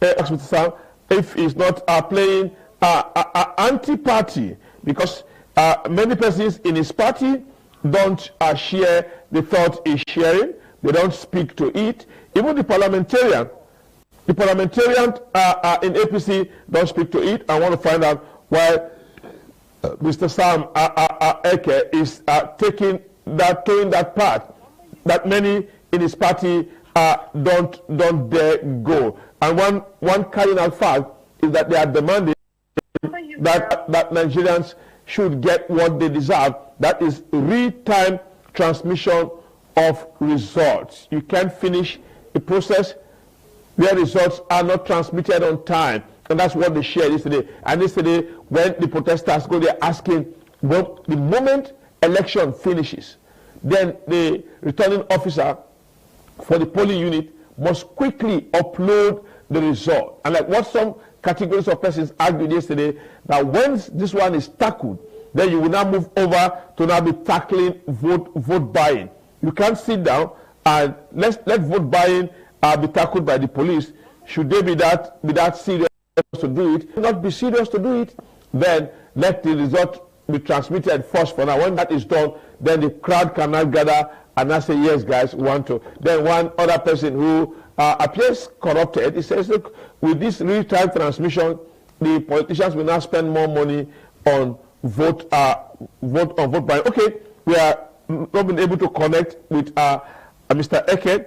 We are hoping that we could do that to just take his final thought on the matter. But if not, we thank you very much, Mr. Sam Eke, for sharing your thought with us. And APC chieftain, the only one I have seen for now, saying, look, we want result transmitted real time. Nobody in APC has come. The party has been very quiet. The lawmakers have not come out to endorse it. Gospel Party have not. Thank you very much, Comrade Sam Eke, for that bold balance thought. I just hope your party members will not accuse you of anti-party activity or going against the will of the party, particularly when you are an executive member in Abuja's APC chapter. Thank you very much.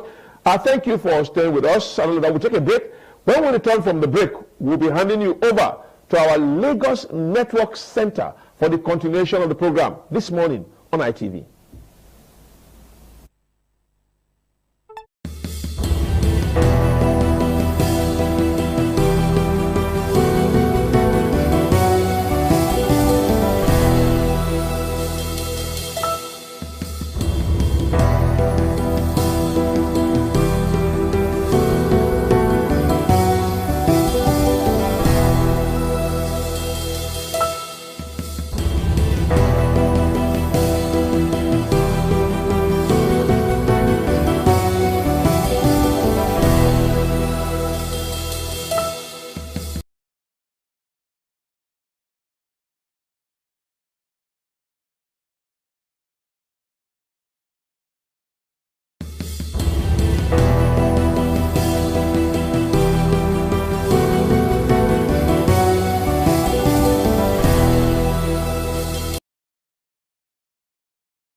Hello and welcome to the continuation of TMI from our Lagos Network studio. I'm Patricia Uremu Gabriels. Thank you for joining us this morning. Okay, today we will be looking at 2027, what's at stake for 2027 and what's at stake for the politicians, you know, coming from to the close of 2027 elections. And now INEC has hit 20 parties. We now have 20 political parties in Nigeria as INEC had declared 2 more political parties. We will be looking at that. How visual are these political parties? Because, you know, everybody, APC, that's what we know in Nigeria. Maybe 1 or 2 few more.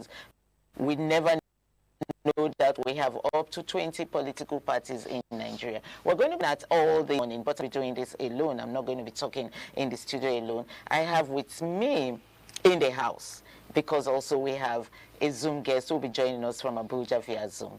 We have here Mr. Tony Nwaje. He is a political analyst. Mr. Tony, welcome to the program. Yeah, good morning. Thank you, as always. Okay, so we have BAM.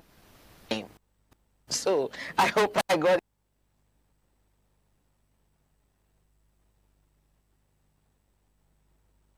it right.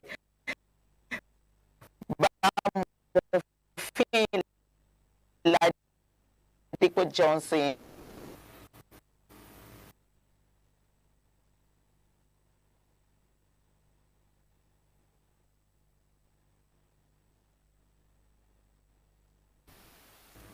Yes, I can. Okay. There's the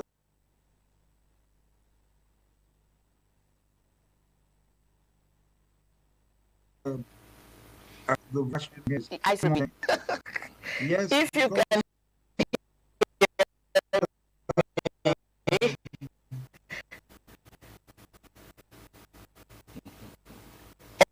Anyway, thank you for joining us. Straight to you.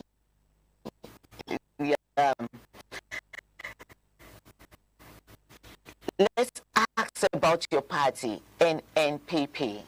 You have other political registered by INEC, and as of today we see political parties. Is your party's to this fourth commission, and how do other 20 political parties threat to you, or you're standing by, you know, ready to go elections?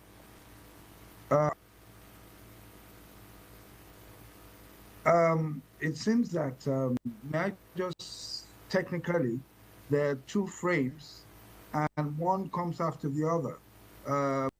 So the slow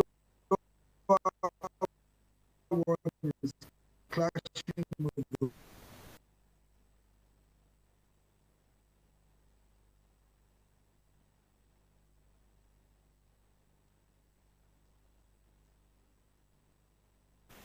representatives.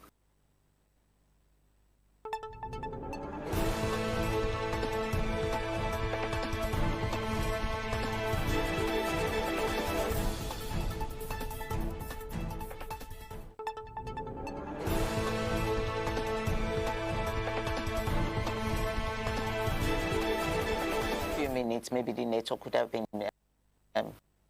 better by then. Let me come back to you, Mr. Tony, here in the studio. Signify the 22 elections. Does it see any difference? Because almost all the governors have defected to APC, and we are just hearing we have 20 political parties.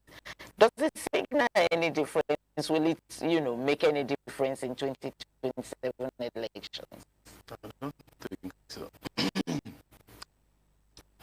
What in political parties is enough.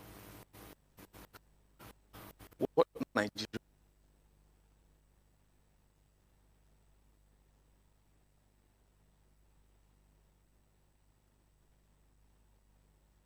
needs is quality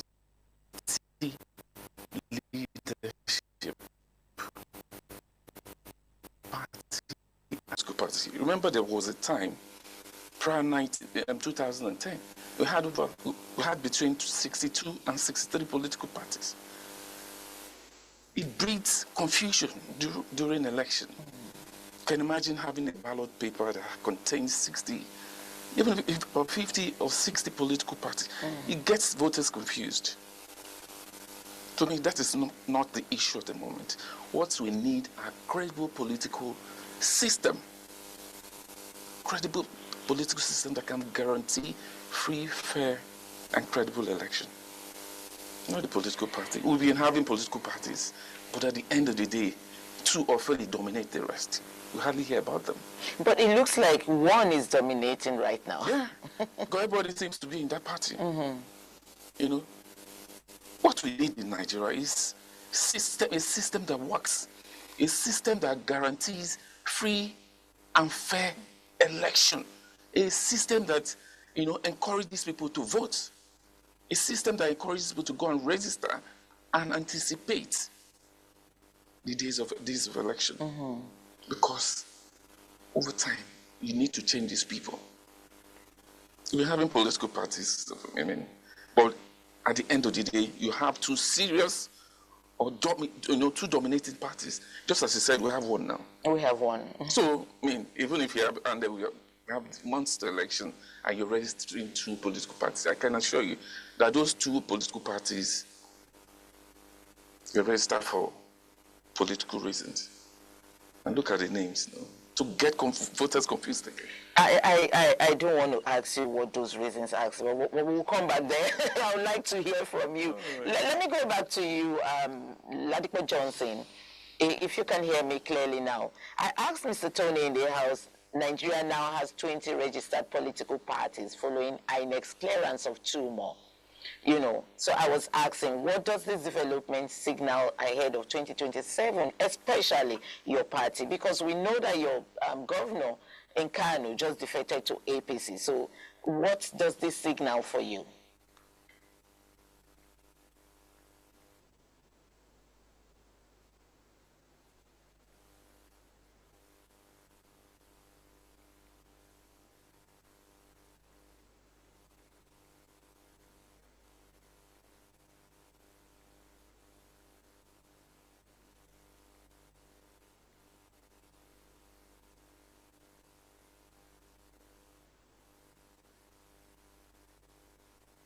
Maybe the umpire that INEC has followed a rule, well, I don't want to say the rule of law, has followed the process and has actually registered 1 or 2 parties. There were so many that wanted to get registered. Because you see, at the end of the day, I understand what he's saying and he's correct. But at the end of the day, we have under our constitution freedom of association, and the law allows you to register as many parties as possible. So if people are coming together, as long as they meet the criteria, then they have to get registered. So that is what it shows. But to the real nitty-gritty of it, it shows nothing, as your guest has alluded to. It shows nothing. What would show seriousness is if the transmission of votes, the Senate does what it's meant to do, and the President signs what he's meant to sign, and we have a mandatory electronic transmission of results, then we'll know we're on the right track. At the moment, we do not know we're on the right track. We feel it is a joke that they rejected that. Okay, so we saw the protest in Abuja yesterday. You are in Abuja right now. Yeah, so we saw the protest in Abuja yesterday, and the Senate is sitting today. Do you, in your, as a politician, do you think the Senate will change, their stance on this? Excuse me. That would totally depend on the attitude or the beliefs of the president, and I say that because this Senate has been a rubber stamp Senate, and they do whatever basically, we feel they do whatever the presidency wants.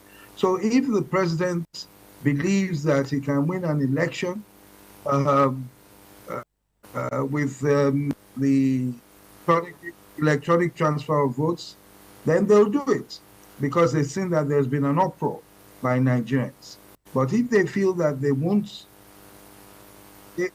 do it, and they believe usually that, look, no matter what you say, we'll do what we want. That's the attitude you get from this government. Okay, let me come to you, Mr. Tony. Historically, has an increase in political parties improved governance of voters' choices in Nigeria? You were saying something, and I said I was going to come back to that. You were talking about... Yeah, like I said before, one is registered as Nigerian Democratic Congress, NDC, ADC. Why is it coming now? I mean, a lot of people drop application for registration. You just said that. I mean, we were approved, just two. You know, when politicians takes a step, watch that move. It's just like a chess game. There are motives around it. Why are you registering political? I mean, just as I said, you have the right to register with political parties, freedom of association and all that. But do we need it now? We don't need it now. For me,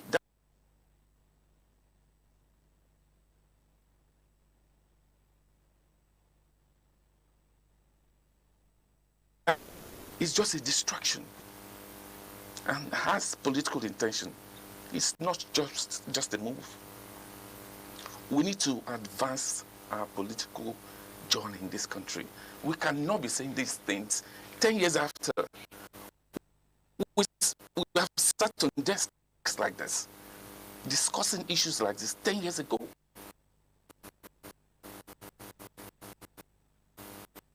Are we making progress? No. For me, political party registration is not the issue. Issue is, it's credible election.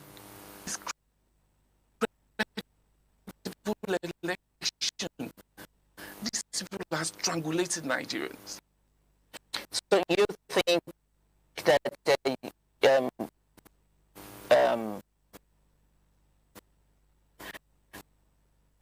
registering is coming up, we're not forming a coalition, and you just created another one called NDC. When people goes out there to vote, there's going to be confusion on this. We don't need this. Politicians don't just take. I mean, I want to appeal to the current INEC chairman. Nigerians had high hopes when his name came up. We thought he's going to do things differently, but I'm not so certain he's going to be different from what he had before. The steps he's taking at the moment are not encouraging. Look at political parties. Look at the crisis around it. He has not spoken tonight. We need to hear him and analyze him, profile him. The steps he's taken so far is not encouraging at all. It's not encouraging. What Nigeria needs today, what Nigerians need today, is something that can guarantee them that when election comes in 2027, people's votes will be counted. People will be respected. Leadership we want will be the one that, that will be declared victorious at the end of the day, not imposed, because our system has been compromised. We need to do things. It's frustrating. We cannot be saying the same thing all the time. Tomorrow, we're going to say this again. I mean, the voice I used to definitely be different. It will not be the same tomorrow because we cannot be doing things in error and we expect progress. It doesn't sound well for Nigeria. We're supposed to be advancing by the day. It's unfortunate that politicians are taking this country for granted. And it's like we are helpless. I don't need anybody to tell me. I've been around, so I know what's going on. It's sad. It's sad and it's unfortunate. It's not about coming political from parties Mr. as far as I'm Tony. concerned. It's not about political parties. It's not about political parties coming from It's Mr. about the Tony. leadership. About the leadership. Okay, let's go back to you, Ladipo Johnson. You are in NNPP, and very recently we saw the defection of one of your governors to the APC party. So with more of these political parties on the ballot in 2027, what distinguishes your party from others?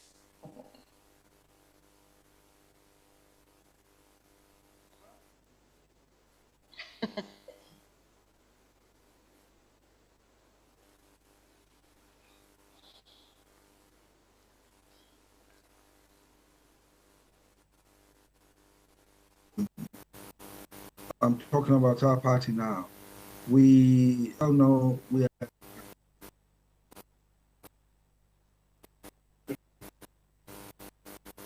we're stronger. Our base is in the northwest of the country. I'm from Lagos, so we have people. We have people. But what we at the moment we have been in talk with various parties, various organizations, and I am that as a month or so we will be in working towards 2027 with others, giving us a stronger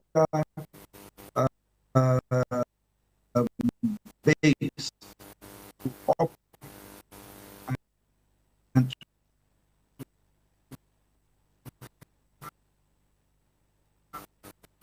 of an influence in the election.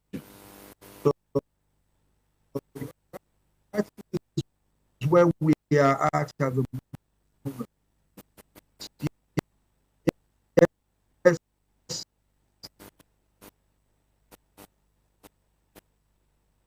What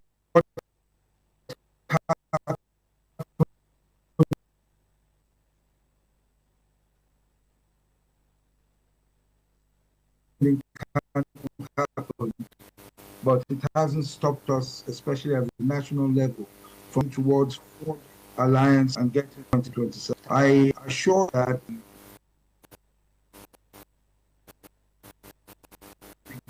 get to 2027.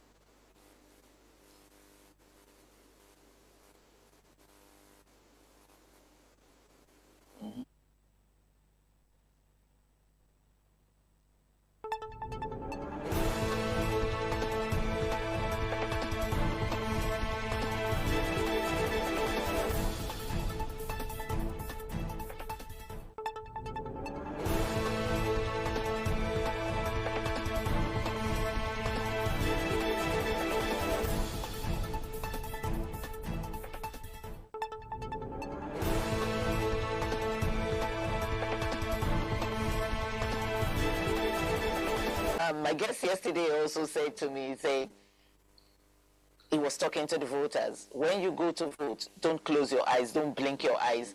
Anything can happen in just a minute in Nigeria politics. So what's your take on his words? He hasn't said no. What do you think? I think do you think that could happen? It's possible. We're talking about politics here. You know, a lot can still happen between now and next year. A lot. And Kwankwaso is not a pushover, you know, when it comes to, you know, Kano politics and Nigerian politics, you know. I've heard so different rumors. In fact, I thought you were going to the other one I heard, you know. I was going to fly with presidential candidate of former presidential candidate of the Labour Party, you know, Peter Obi. You know, then I'm hearing this with the president. So the possibilities are there. It tells you that it's not a pushover.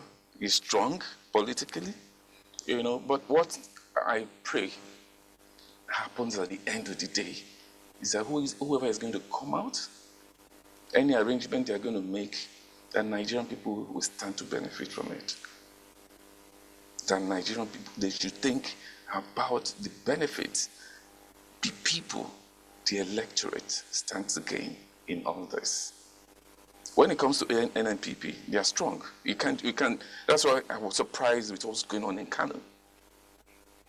I don't know how the president was able to pull, make that move in Kano, but I know that next election, a lot will happen there, except at the end of the day, Kwankwaso decides to go on the, same path to the president. Otherwise, they may reclaim the state.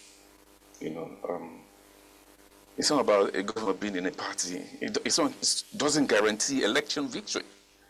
The man who is in charge of NNPP in Kano, he stays strong, and he has massive supporters. And a lot didn't go with the governor. So I would like to see what happens between now and 2027 election. I know something massive is going to, come out of it. But our politicians should be very careful. You don't toy with the choice of the people. People voted you and your political party, because what happened in Kano is happening in my state. And then just overnight, you're telling them we're moving here without even consultation. Kano's case was actually... people during election in 2027, totally going to be different. It's going to be between the people and APC. It's going to be between the people and the APC, because the step they're taking at the moment is not it's not something one can, is proud of. Oh my God. We don't want to one-party state. We don't. Okay, let me go back to Mr. Johnson Ladipo. Let me ask a particular question that has actually been bothering me, and I'm sure bothering a lot of Nigerians. Is Mr. Johnson... Okay. If you can hear me, yes, okay. Is Nigeria truly practicing a multi-party democracy now? Because we see everybody defecting to APC. So do you think we still have the multi-party democracy with all these registrations of parties? Is it just names, just putting the names out there, but we have just one party standing?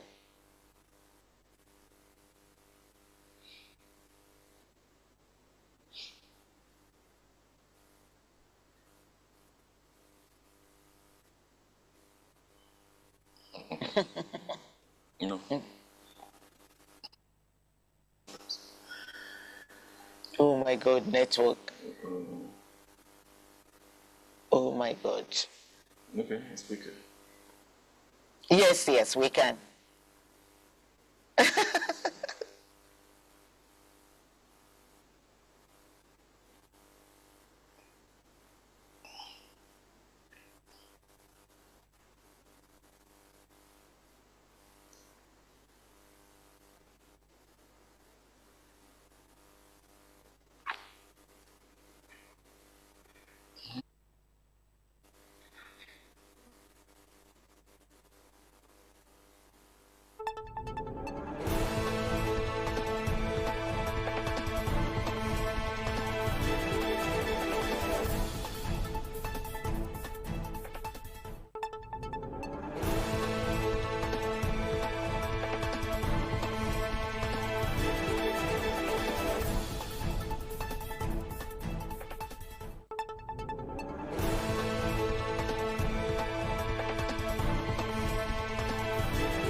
This is a knowledge greenhouse. Uncommon thinking.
some days, there comes the Ugemobo Festival, which the Oba celebrates outside the palace gate. A pavilion is built of red cloth where rites are performed to drive away all evil spirits still unsatisfied by the year's sacrifices. The Emobo Festival is to commemorate an event in Benin history which dates back to 1504 AD.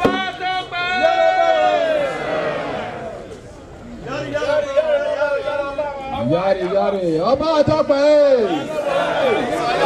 Yari yari, Ọba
Good morning. Welcome to the news update on Independent Television. I am Ehoy Davis. President Bola Tinubu has declared that terrorism and banditry are alien to Nigerians' collective identity as he reaffirmed his administration's commitment to inclusive economic growth, macroeconomic stability, and strengthened national security. As State House correspondent Iharu Atta reports, the president, who vowed to defeat terror, spoke at the opening of the second edition of the National Economic Council Conference at the Presidential Villa, Abuja. Gathered here at the banquet hall of the State House are governors, ministers, lawmakers, and economic stakeholders. Speaking, President Bola Tinubu described NEC as a strategic platform for cooperative federalism, policy coordination, and collective national action, stressing again that violent crimes do not define Nigerians. The president assured of his administration's determination to reinforce the country's security architecture and restore peace across troubled communities, linking insecurity directly to economic stagnation. He disclosed that 7 mechanization zones would be established nationwide to support agricultural productivity, adding that the fight against violent crime remains a top priority of his government. To strengthen our security forces, to defeat terrorism and combat that, I promise you, is what has kept all of us sleepless at night. But I assure you that we will win with determination and resiliency. Describing insecurity as a major economic hindrance, the president says all tiers of government must work collectively towards an urgent and lasting solution while commending the governors of Borno, Katsina, and Kaduna states, among others, for doing so much to defend the country's freedom, liberty, and commonwealth. Vice President Kashim Shettima, who chairs NEC, called for deeper collaboration among the three tiers of government, describing the council as a decisive forum for shaping Nigeria's economic direction through debate and consensus. The convener of the conference and Minister of Budget and Economic Planning, Senator Abubakar Atiku Bagudu, lauded the president's sustained engagement with the council as a symbol of respect for Nigeria's federal structure. Representing the chairman of Nigeria's Governors Forum, Governor Dapo Abiodun, underscored the central role of state in shaping macroeconomic outcomes through investment decision, tax administration, service delivery, while calling for discipline and socially legitimate implementation of reforms. From the Old Banquet Hall, Aso Rock Presidential Villa, Abuja, I'm Ikaro Atta, ITV News. Former Labour Party presidential candidate and ADC hopeful, Mr. Peter Obi, has won the Senate against electoral manipulation. Obi stated this when he joined hundreds of protesters at the National Assembly in Abuja to oppose the Senate's amendment of the Electoral Act. As ITV's Augustine Innocent reports, the placard carrying protesters who turned out in their hundreds blocked the main entrance to the National Assembly.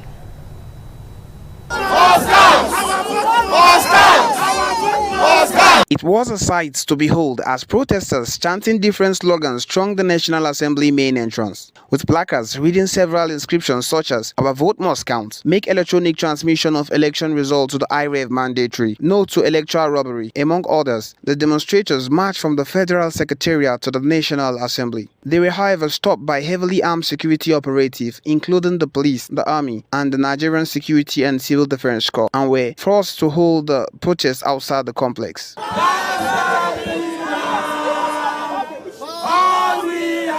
The protest tag occupied the National Assembly was obviously organized by a civil society coalition and other pro-democracy group over the Senate's removal of the phrase "real time" from provision on the electronic transmission of election results. Joining the protesters is the former presidential candidate of the Labour Party, Peter Obi, who wants that credible election remain critical to Nigeria's stability and development. The giant of Africa is the one that wants to do things wrongly. What is wrong in just a simple process of transmitting votes properly? Simple transmission. Other protesters, including Aisha Yusufu, Peter Abudu, accused lawmakers of undermining democratic reforms and vowed to sustain the demonstration until the National Assembly reverses the amendment. From the National Assembly 3-arm zone, Abuja, Augustine Innocent, ITV News. The FCT Commandant of the National Security and Defense Corps, Dr. Olushola Odumosu, says stolen government assets in the FCT worth over 1 billion naira has been recovered from second-hand markets, commonly referred to as Panteka. He made the disclosure Monday when the Managing Director of Independent Television and Radio, Engineer Elvis Obaseki, led a management delegation and courtesy visit to his office. As correspondent Juliet Dangiwa reports, the MD of ITV lauded the contribution of NSCDC in the security of lives and properties, as well as critical national assets. The Managing Director of Independent Television and Radio, Engineer Elvis Obaseki, and his team of management staff upon arrival at the FCT NSCDC Command Headquarters were warmly ushered into the office of the Commandant. Speaking on the purpose of the visit, Engineer Elvis Obaseki, who appreciated the warm reception, lauded the efforts of the officers and men of the NSCDC. So many things are happening in this space that we are in now, and I don't think this visit would have been better maybe a month ago. It would have been a lot more with nothing to talk about if it had happened like a month ago.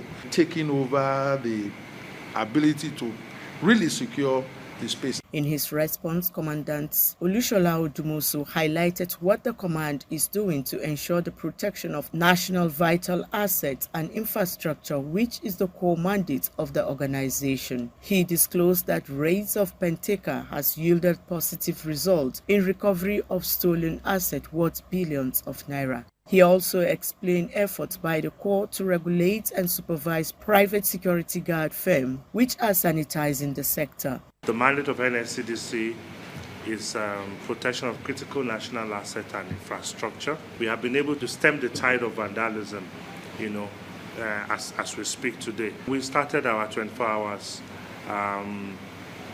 surveillance and patrol. The items of government that we were able to, rescue out of the Panteka market was over $1 billion.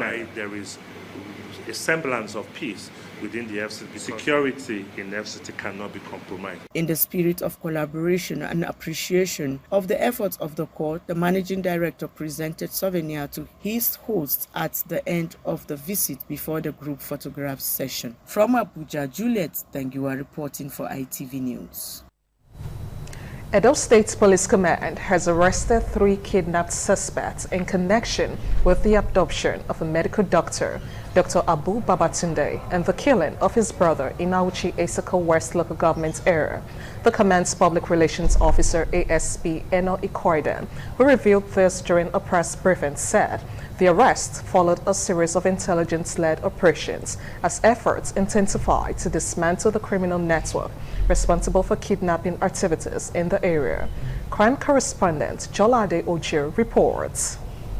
According to ASP Eno Ikoedem, the first major arrest was made on the 3rd of February 2026 when operatives of the Auchi division during a bushcombing operation intercepted a suspect identified as Saminu Kawuji. A search conducted on the suspect led to the recovery of 2 knives, 2 mobile phones, a UBA ATM card, and the sum of 20,250 naira, while an identification parade later confirmed him as one of the abductors of Dr. Abu Babatunde. ASP Eno further disclosed that on the 8th of February 2026, acting on another intelligence lead, the divisional police officer of the Auchi division mobilized operatives to the specialist hospital Auchi, where 2 additional suspects, Idris Abubakar and Sonny Abubakar, were arrested. The suspects were also identified as members of the gang that kidnapped the medical doctor, with Idris Abubakar specifically identified as the individual who received the ransom paid for the doctor's release.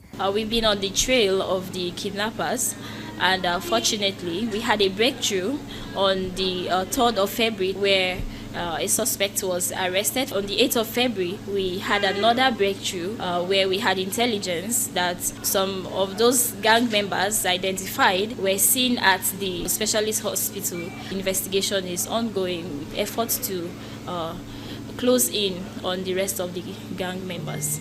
My advice to members of the public is to continue supporting the police. Command's 247 active lines are equally open. Give us information and we'll work with it. The Edo State Police Command has reassured members of the public of its resolve to pursue all kidnapping and crime cases to a logical conclusion and bring perpetrators to justice. From the command headquarters in Benin, Jola Deojo, ITV News. This is the much we can take on the news update on Independent Television.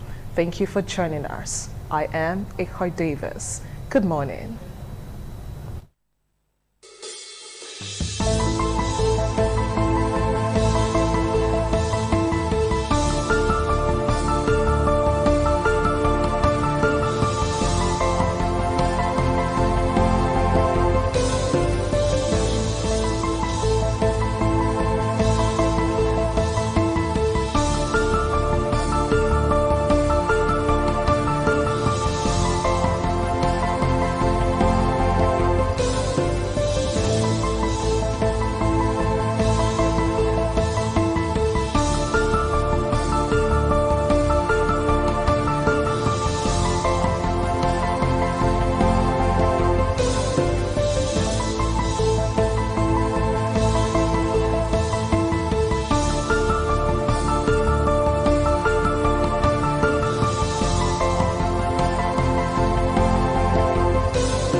ITV, certainly the best.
some days, there comes the Ugemobo Festival, which the Oba celebrates outside the palace gate. A pavilion is built of red cloth where rites are performed to drive away all evil spirits still unsatisfied by the year's sacrifices. The Emobo Festival is to commemorate an event in Benin history which dates back to 1504 AD.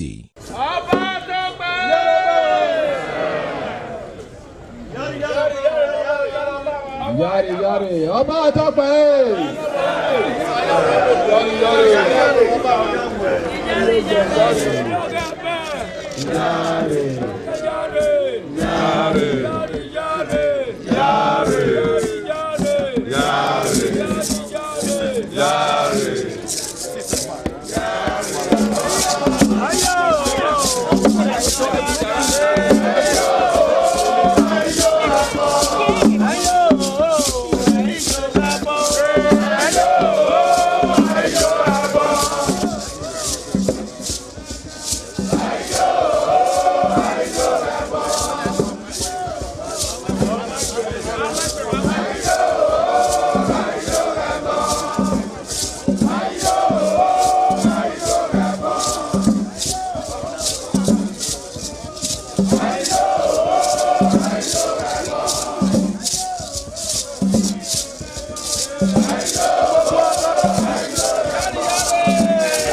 Good morning and welcome. This is TMI Socials. I am Chukufumnanya Digwe, and here's what's making waves across the social media space. Now, we begin with the security situation in Nigeria as suspected jihadists kill over 162 in Kwara villages. Now, an update on this happening that occurred between February 3 and 4, where the suspected jihadist militants attacked 2 villages in Kwara State, killing at least 162 residents, mostly Muslims, after communities reportedly resisted demands to renounce democratic governance for strict Sharia rule. Survivors said the assailants, believed to operate from the Kainji National Park axis, burned homes and abducted dozens following earlier threat messages that went unheeded. President Bola Tinubu blamed a Boko Haram-linked faction and ordered a security surge operation, Savannah Shield, as Nigerian authorities and the UN condemned what is being described as one of the deadliest attacks in recent years, highlighting growing jihadist threats in the region. Now, this is something that we've seen time and time again in recent times in Nigeria. It's something that's very disheartening, but it's become a norm. Imagine such a threat to lives and property becoming a norm in Nigeria. A lot of opinionists, a lot of influencers, a lot of entertainers, and people are weighing in on this. Fowles is one of those people. Let's get to hear his own take in this video. I don't know what's wrong with us. I don't know, and I don't know when we're going to wake up. I don't know. I really don't know. The other day, nearly 200 people were killed in Kwara. President just came, released statement, normal statement. Oh, I'm saddened by the... Bro, who has been arrested? Who has been prosecuted for this? Nobody. Nothing. Just carry on. No, I've sent... You are always sending people. What are they doing? Nothing. They're killing scores and scores of people every day. But today, people will go to church. Your religious leader, Daddy Gio, Papa, he will tell you to sit down there and pray. Pray that God will come and save you. They've started campaigning for the next elections. Quote unquote, relax. Tinubu is fixing Nigeria. Tinubu is fixing Nigeria. He is? Okay. They've announced coordinator for the East, for the West, for the South. Now, these guys will still go to these same churches, and your Papa, your Daddy Joe will allow them on the pulpit to campaign to you, and will convince you that you should vote for this same evil. And you too, in the same cycle, in the same pattern that they've used it for years. You too, you will follow suit and you will vote. Papa did not tell you that currently the Senate is refusing to adopt a resolution amending the Electoral Act to allow for real-time transmission of election results because they know it will not allow them to be able to rig. Papa will not tell you that one. Papa will just tell you to sit down there and wait and pray for spiritual solution. No problem. If you ask me, Falz said it all. He moved from emphasizing how recurrent the issues of insecurity has become in Nigeria to, faulting the government for how they failed Nigerians, even despite saying that Tinubu is fixing Nigeria. And he went on to fault the Senate on, these hitches that are going on as regards the Electoral Reform Act bill that, has caused a lot of issue in the Senate because of one phrase, real time. And that issue has led to protests, which happens to be the second story on TMI Socials today, as protesters converged on the National Assembly in Abuja under the hashtag Occupy NAS, after the Senate passed an Electoral Act amendment bill removing a clause that would mandate real-time electronic transmission of results from polling units. Now, many critics, including Peter Obi and civil society groups, warned the change could reopen gaps seen during the 2023 elections. Senate President Godswill Akpabio defended the decision, citing network limitations, insecurity, and power challenges in some areas. The House of Representatives has set up a review committee as demonstrators insist the protests will continue, pressing for stronger safeguards ahead of 2027. Very, very explanatory. Let's get to see some snippets of these protests that are going on right in front of the National Assembly building, and then we'll take reactions.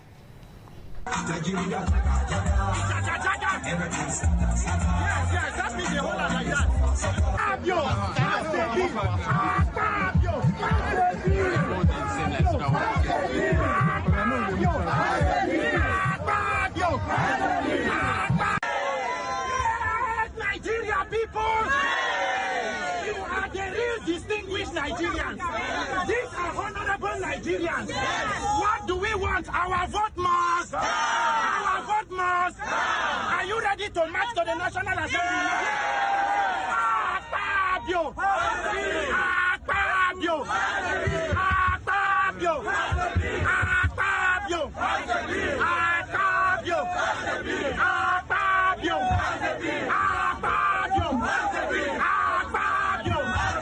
Our vote must. Our vote must.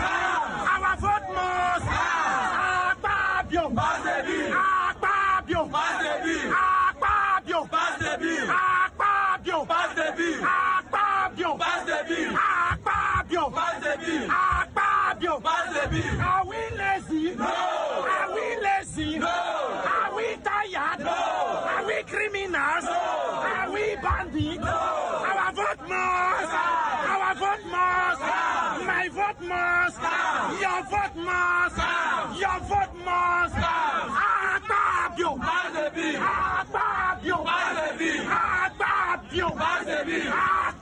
You must pass the bill. You must pass the bill. Electronic bill must be mandatory. Committee members Simon Lalong, Ireti King Ibe, Zaria King Dixon, Yara Adua, Oshomole, pass the bill. Committee members Bayo Balogun, Akpabio.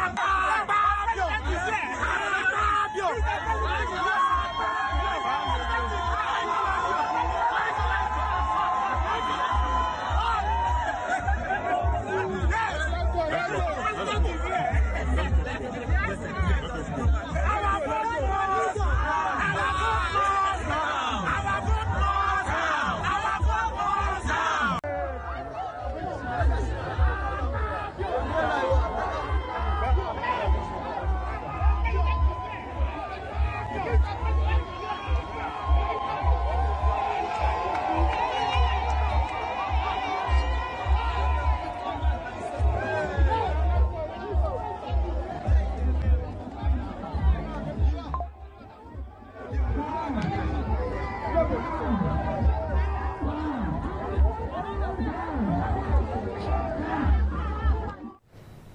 Now, what you got to see are some snippets from the hashtag #OccupyNAS protest that went on at the front of the National Assembly complex yesterday. I wonder if it's still going to go on today. Well, it's elicited a lot of reactions from the social media space. Let's see those reactions.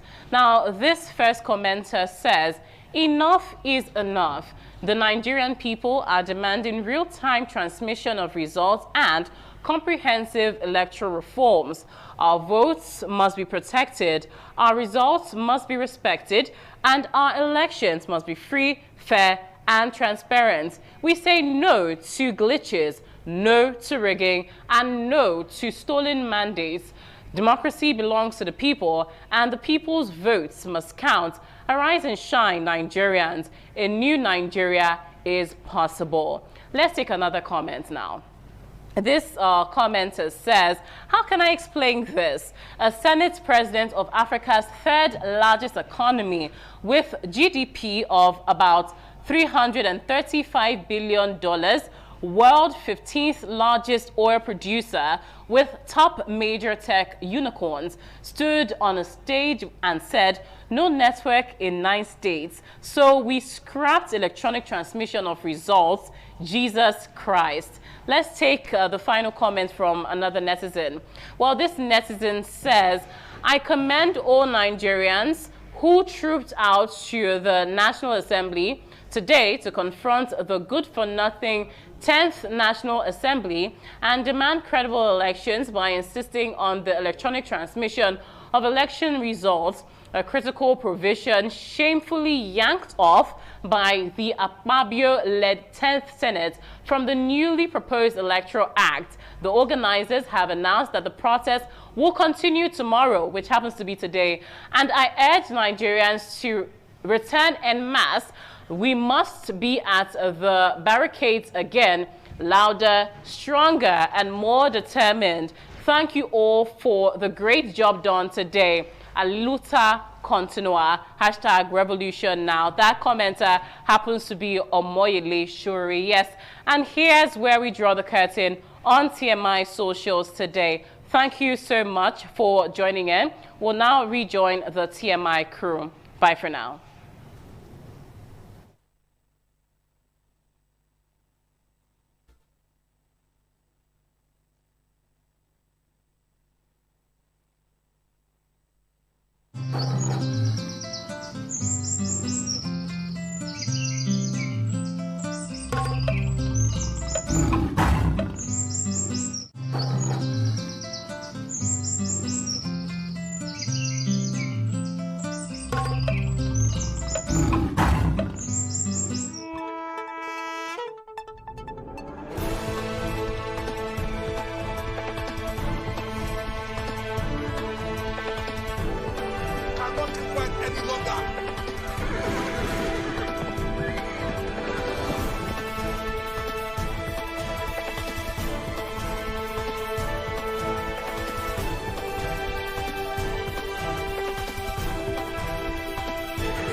This is ITV. Certainly the best.